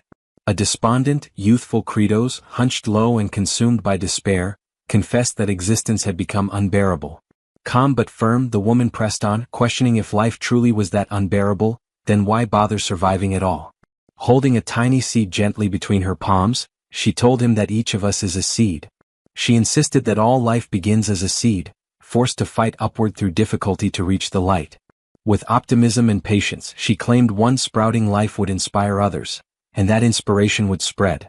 In her serene certainty, she imagined a world reshaped by growth, starting from a single act of resilience. She had promised that all would turn green, conjuring an image of rebirth and flourishing beauty. Kratos, young and raw, rejected what he saw as hollow sentiment, drowning in the weight of his own suffering. Furious, he screamed, questioning why he had been forsaken by his parents, wondering aloud if he was nothing but a failed seed. Tears fell as he vowed he would survive, on his own terms without anyone's help. In a flash of dread, that bold promise shattered as he raced into a hospital room, reality crashing down. With breath caught in his throat, he watched the dying elder, her words echoing like fate's final whisper. She had said that they were all destined seeds, haunting, gentle, and profound words. It was in that moment, as her life faded, that Kratos's true path and inner power began to awaken. Now, with a fierce resurgence in the present, a glowing system prompt appeared, triggered by the immense force of Kratos's awakening blow. Brilliant golden energy radiated outward, signaling the unleashing of his unrestrained power.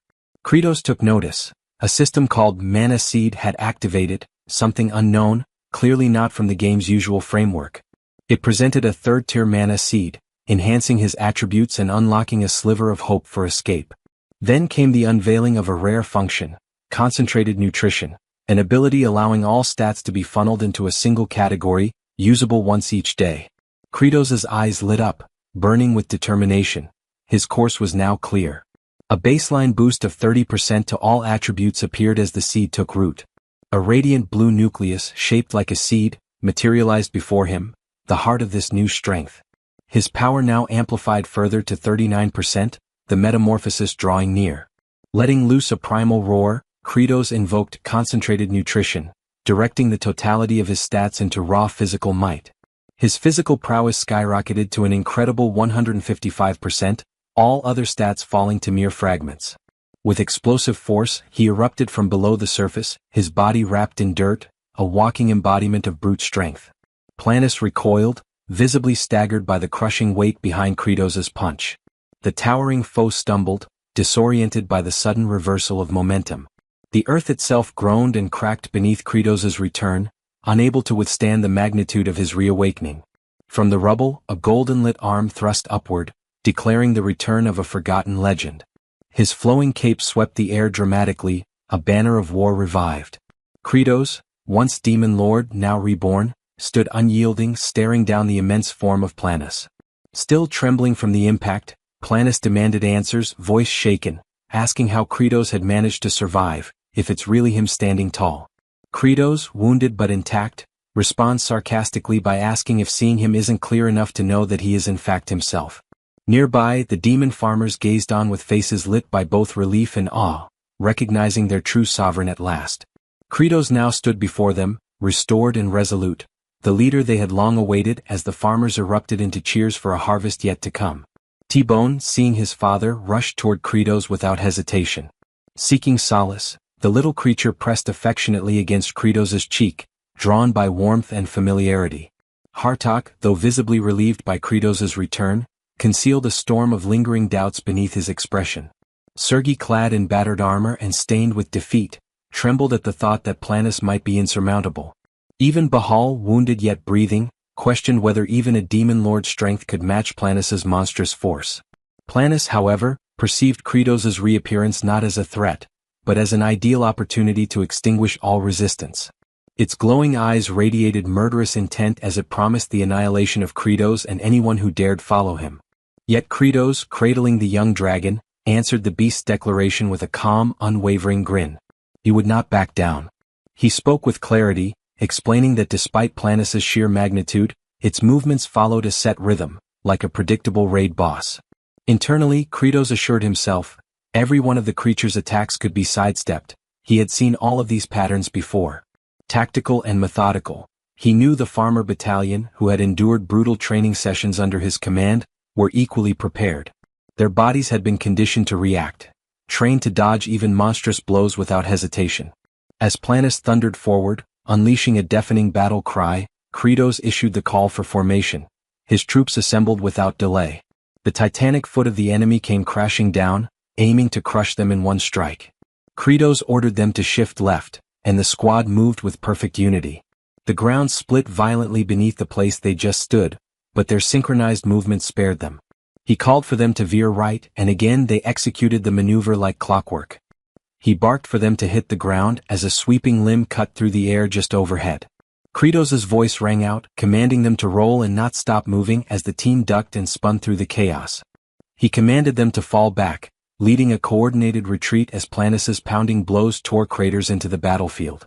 Explosive and relentless, Planis's might was staggering, but Kratos's core adapted with every strike. He shouted again for them to leap, as an enormous limb shattered the terrain where they'd been moments earlier. The beast howled in exasperation, unable to grasp why none of its punishing blows landed. Kratos's grin widened. He had seen it clearly. Planis's patterns left it exposed during the recovery after each assault. He directed them to rotate formation, preparing his unit to capitalize on that fleeting moment of vulnerability. Together, Kratos and his steadfast farmer legion turned as one, primed for the next phase. He raised a hand and pointed, marking the moment to act with pinpoint precision. Fuming, Planis trembled with suppressed fury, its rage mounting as futility dawned on it. A deep red glow enveloped the beast, and with a deafening cry, it descended into full frenzy. Its enormous form writhed and convulsed, overcome by a wave of destructive mania. Unstable and savage, the creature pounded the earth in a blind fit, toppling all within reach. Kratos muttered with a knowing smile that this was it. Planis had entered its berserker phase just as expected. He bellowed for T-Bone to go, releasing the little dragon into battle. Brave and bubbling with resolve, the tiny dragon inhaled deeply, puffing up its chest with purpose. Focused and icy, it released a torrent of freezing breath, a concentrated blast of frigid air. The frost-laced attack struck Planis directly, clinging to its thick hide and beginning to immobilize its form. Caught off guard, Planis recoiled, its body twitching as the unnatural cold seeped through its enormous limbs. Kratos observed thoughtfully, even with his reinforced strength, brute force alone wouldn't be enough to break through such a massive frame. Yet the creature was still a plant. That simple fact anchored Kratos's calculated approach. The thought sparked a glint in his eyes as his mind unfolded its ruthless scientific logic. Bitter cold, merciless and methodical, would expand Planis's internal structure. The extreme temperature would rupture the beast's fibrous body from the inside out. A smirk crept across Kratos's face. He knew the moment of execution was drawing near. T-Bone swiftly retreated just as the massive entity began to groan under the freezing pressure. A sharp, echoing fracture resounded across the battlefield, the sound of Planis's colossal figure starting to splinter. Its eye widened with dreadful realization, now grasping the brutal ingenuity behind Kratos's plan. The once rampaging beast, burdened by its own towering weight and brittle form, had become its own undoing. Kratos's smile grew colder, savoring the impending ruin. Planis howled in panic, asking what was happening as its insides shredded themselves apart. Surrounded by crumbling chaos, Kratos stood motionless, collected, victorious, as T-Bone fluttered back to him. The little dragon nuzzled against his arm, weary yet triumphant. Kratos gently praised him, acknowledging the effort. Cradling his companion, Kratos stepped forward, preparing to deliver the concluding blow. He crouched low, muscles coiling with power as he readied his final offensive. He growled that this would end now, hurling himself forward with blistering velocity toward the faltering titan. As he closed in, Kratos exposed another botanical vulnerability, one that plagued all tree-like foes. A hollowed, dark knot, the heart of weakness, yawned open across Planis's bark-like chest. That cavity, the very flaw in its otherwise impenetrable surface, marked the end. Summoning the full might of his enhanced power, Kratos reared back his fist. With a primal cry, he drove it into the knot, striking with terrifying force. The impact unleashed a chain reaction. The titanic frame of Planis convulsed and shattered. It broke, splintered, and groaned as its structure buckled from within. Each fragment of its wooden flesh fell like shards of a collapsing tower. Finally, a guttural moan escaped the beast's core, and Planis's massive frame began to cave in, signaling its annihilation. As its form disintegrated further, its essence evaporated into the air, dissolving, scattering. A violent explosion ripped through the landscape as the core burst apart, dispersing corrupted energy in all directions. Onlookers, Kratos's allies, gazed from below in stunned reverence. Their demon lord had triumphed. The final wail of Planis echoed briefly before silence took its place. The great tree's reign ended, or so it seemed. Yet amidst the settling dust and shards, a haunting remnant remained. A piece of its frigid form, suspended in crystalline stillness, pulsed with eerie green light. It refused to dissolve, refused to fade. Perplexed, Kratos narrowed his gaze, unsure if the monster had truly perished. He watched as the distorted visage of Planis receded, only to sink unsettlingly into the soil. Its root-like appendages slowly disappeared beneath the surface, its presence lingering like a toxin. This wasn't how boss-level enemies were supposed to die. Suddenly, a chilling certainty gripped him. From the tainted ground below, Planus began to reform. Its essence twisted upward, reshaping into something darker, more fearsome. Kratos tried to move, but it was too late. Tangled tendrils of living bark ensnared him. He was bound, immobile. Towering above him stood a newly reborn monstrosity, a twisted, humanoid tree abomination. Across the battlefield, the farmer corps stared in horror, their morale cracking as the nightmare renewed. Planus, now reawakened and grotesque, announced the truth behind its rebirth. It had not fallen, it had fed. Consuming the battlefield's nutrients, it had returned stronger. A cursed seed, that's what it called itself. A cursed seed, nurtured in poisoned earth. And now, bearing the legacy of corrupted might, it declared its new purpose, to drench the world in venomous death. With a menacing promise, the reawakened plant monstrosity lunged forward, intent on annihilating Kratos. Bahal interceded, swinging a massive axe in defiance. Ancient, thudding, his strike landed with a solid crash against the beast's hide. But the blow had no effect. The grotesque creature remained untouched. Before the warrior could react, Planus retaliated with overwhelming force, sending him hurtling through the air like a broken doll. Sergi emerged, retaliating with a storm of razor-edged blades. Her flurry barely grazed the surface before Planus's unyielding form repelled her offensive. A counterstrike followed instantly, leaving Sergi wounded and crumpled beside Bahal. Witnessing his allies falter, Hartok surged forth, releasing a tremendous retaliatory strike. The blow connected, forcing the towering plant to stagger, pained and furious. Eyes burning with resolve, Azurat drew forth a lethal dagger, prepared for a precise, vital blow. His blade pierced Planus, acting with grim determination. Crying out for bountiful harvest, he prepared to finish the battle with a decisive slash. Though comrades had fallen in the clash, he understood the true menace still loomed. He was the last one facing the abomination alone. Besieged, surrounded by silence, with every companion subdued, he prepared himself for the climactic confrontation. And then, with a swift and stunning motion, Azurat severed the creature's head. Crumbling, eerie, the lifeless head tumbled as an ominous green glow radiated from the decapitated body. The colossus began to break apart, its hulking frame dissolving in slow, glowing disintegration. Sparkling motes scattered as the beast was reduced to dust. At last, every trace of Planus, even its twisted origin, had been obliterated, cleansed completely from the world. A peaceful, radiant shimmer lingered over the battlefield, casting ethereal light upon the victors. The farmer corps and surviving warriors stood still, bathing in the fading glow, their trials ended. Freed from the plant's corruption, the former demon lord spat curses upon Planus's demise. Hartok and comrades, though wounded and wearied, began to recover as the echoes of battle died.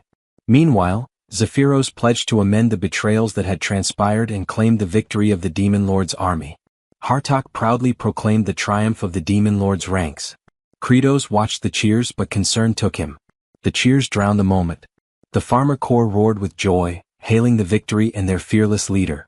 Kratos stood at the center, basking in the adoration of his steadfast legion. Kratos screamed loud for them to stop, desperation climbing in his tone. His crimson gaze flickered, filled with unwavering intensity. Before him stretched a field of ruin, lifeless bodies, scorched remnants, and shattered earth. He stared in silence, absorbing the devastation, the quiet cost of their conquest. Even a single fallen leaf bore witness to the catastrophe. He dropped to his knees, the weight of their loss crashing down. Their crops, their people, they would face famine again. Could he demand more suffering from them? No. He couldn't let that cycle repeat. His closest allies gathered around him, their silent presence echoing his sorrow. Then, sudden and radiant, a glowing sphere emerged above him. Mysterious and pulsing, it hovered precisely over a solitary, lifeless leaf. Slowly the orb descended, merging with the brittle husk. Hopeful, unexpected, a miracle revealed itself. And then the dead leaf shimmered. It pulsed once, vivid, alive, renewed by unseen power. Zephyros observed Kratos, whose drooped posture betrayed a storm of frustration, and an unexpected wave of empathy stirred within him, not only for the present moment but for a memory rooted deep in his past. That recollection carried him to a dank prison cell where frightened demons cowered in silence. Among them, one muttered cynically about the new demon lord, dismissing any significance it might bring. To him their fate as livestock was unchangeable, mere fodder under any rule. Then came the sound of rusted hinges creaking open. A green-skinned demon stepped inside. Panic surged through the cell like wildfire. Most recoiled into corners, trembling. All except one. Young Zephyros remained seated, his expression void of emotion. The green intruder, puzzled by this apathy, approached. Without hesitation, it seized him by the collar like one might handle poultry. Still, the boy's demeanor remained unchanged. Just as the creature drew its blade, an explosion of motion ended its advance. Kratos had arrived, silent, lethal, and filled with fury. In an instant, the green demon's skull was pulverized, collapsing like overripe fruit under pressure. In the aftermath, Kratos questioned the boy's lack of fear. Zephyros responded with startling calmness. He confessed that fear had long left him, and perhaps death would be more merciful than an existence spent in dread. Their struggles felt meaningless, just cattle awaiting slaughter. There was no use in delaying the inevitable. That blunt honesty struck a chord within Kratos. With a rare smirk, he recognized something familiar in the boy's bleak clarity and extended an invitation. From that moment, Zephyros became the demon record keeper. That day Kratos made a vow to break the cycle of internal predation that plagued their kind. In the present, Zephyros now witnessed a once revered demon lord, one not defeated by force but by the weight of remorse. Rather than speak, he simply moved. Without a word, he grabbed a hoe and began tilling the earth. This subtle defiance caught Hartox's attention. He understood. Orders rang out. The field transformed into action. No war cries, no blades, just hands and tools. The demons, hardened from countless battles, responded to a different call now, one of soil, sweat, and solidarity. Their chants became rhythmic, echoing their new resolve. They sang of plowing through hardship, of oxen moving slow but steady, and of calloused hands pushing through resistance. Kratos, watching in silence, slowly grasped their intent. They had not been broken, they were ready. His eyes sparked with realization. Assignments were given with purpose. One unit would seek out every viable potato. Others prepared tools, sliced seed potatoes, aligned rows, raised soil beds. Zephyros would ensure the blades remained spotless. Hartox would take command of the front effort. Agerat was sent to gather all equipment. Kratos, filled with renewed conviction, raised a clenched fist. Their unified response echoed, a declaration of purpose, of harvest.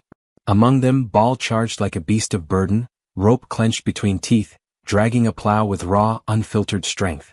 The image struck Kratos deeply. In that instant, the act of farming revealed itself not as mere cultivation, but war. Against drought, against blight, against failure. Elsewhere, Flute discovered a tiny sprout. Her expression radiated wonder, as if she had unearthed a priceless gem. Declaring it valuable, she lunged for it. But it wouldn't budge. Still tied to a post like a scarecrow, Raster mumbled suggestions half-heartedly. Just when she nearly gave up, another hand joined hers, Agerat's. Together they heaved. From the stubborn soil emerged an enormous root cluster, a potato so massive it could rival a final boss. In a cruel twist of irony, it landed squarely on Raster's face. Flute beamed with accomplishment, and Kratos turned at the commotion. His expression froze. What lay before him wasn't imagined, it was a real potato. Enormous, healthy, and alive. He was speechless. The soil, once barren, had come alive. The explanation came to him suddenly. After the defeat of Planus, faint sprouts had begun appearing. It all made sense. The walking colossus of a forest had redistributed nutrients into the land through its very collapse. Without hesitation, Kratos ordered a full excavation. The farmland burst into activity. Reports of colossal tubers echoed from all sides. A farmer lifted one that nearly needed transport clearance. It was undeniable. The soil was overflowing with bounty. Cries of discovery rang out. T-Bone, ever relaxed, lounged atop a potato the size of a cart, licking it like a sun-warmed treat. Tough demons, once warriors forged in brutality, now danced in joy, arms full of produce, faces beaming like children in spring. Zephyros, voice shaken with emotion, glanced toward Kratos with a question that needed no answer, asking if this is a bountiful harvest. Kratos held the massive crop in his arms. His gaze softened. The weight was real. His voice, usually stern, carried warmth. Tears welled up, not of sorrow but relief. Around him, laughter broke out, unrestrained and pure. And so it was.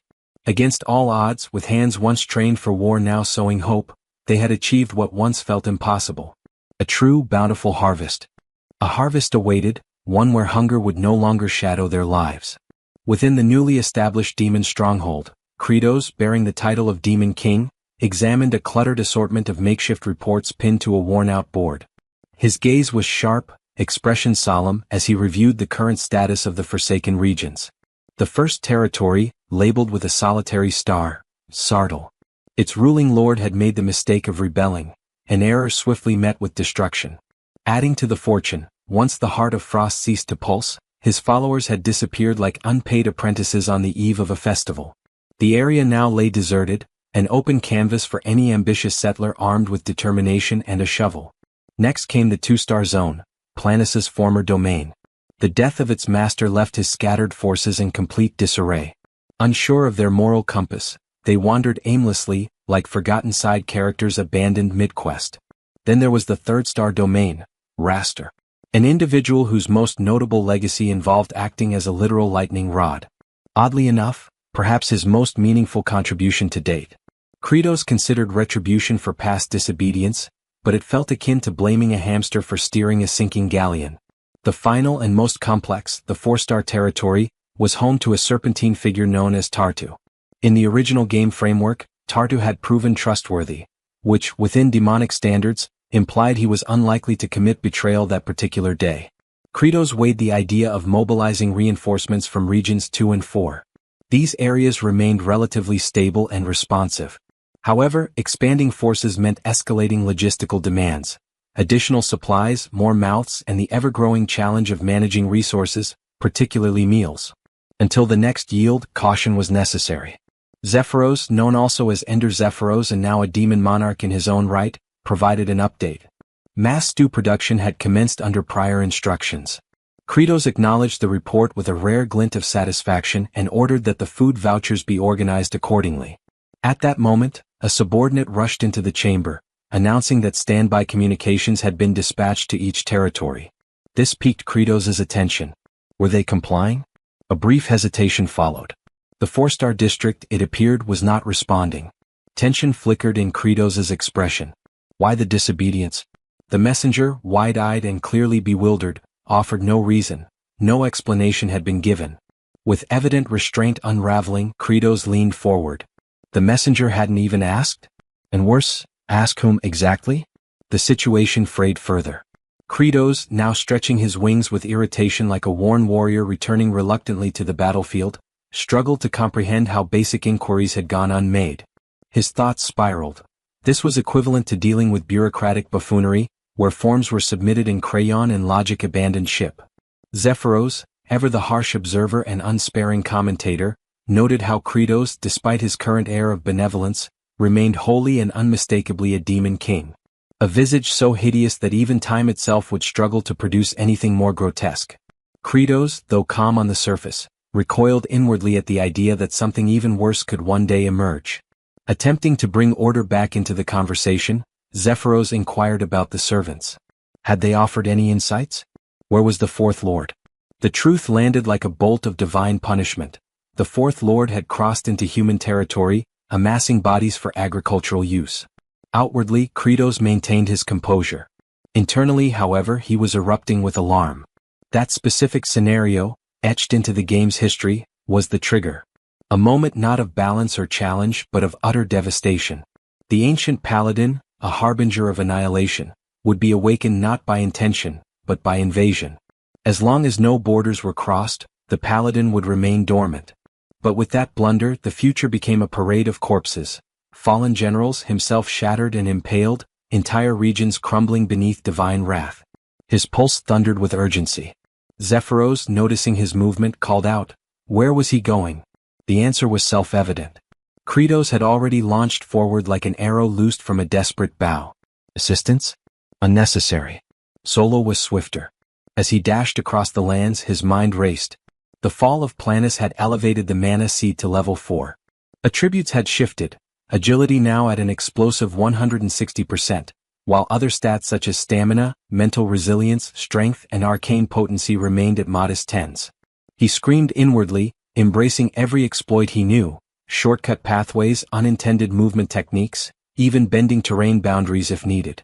A mental map formed with precise markers, demon-controlled wastelands bordering the Tower of Life, the sacred grave of the Elder Paladin. His destination clear. His panic justified. His mission urgent. He ran, not to conquer but to prevent annihilation.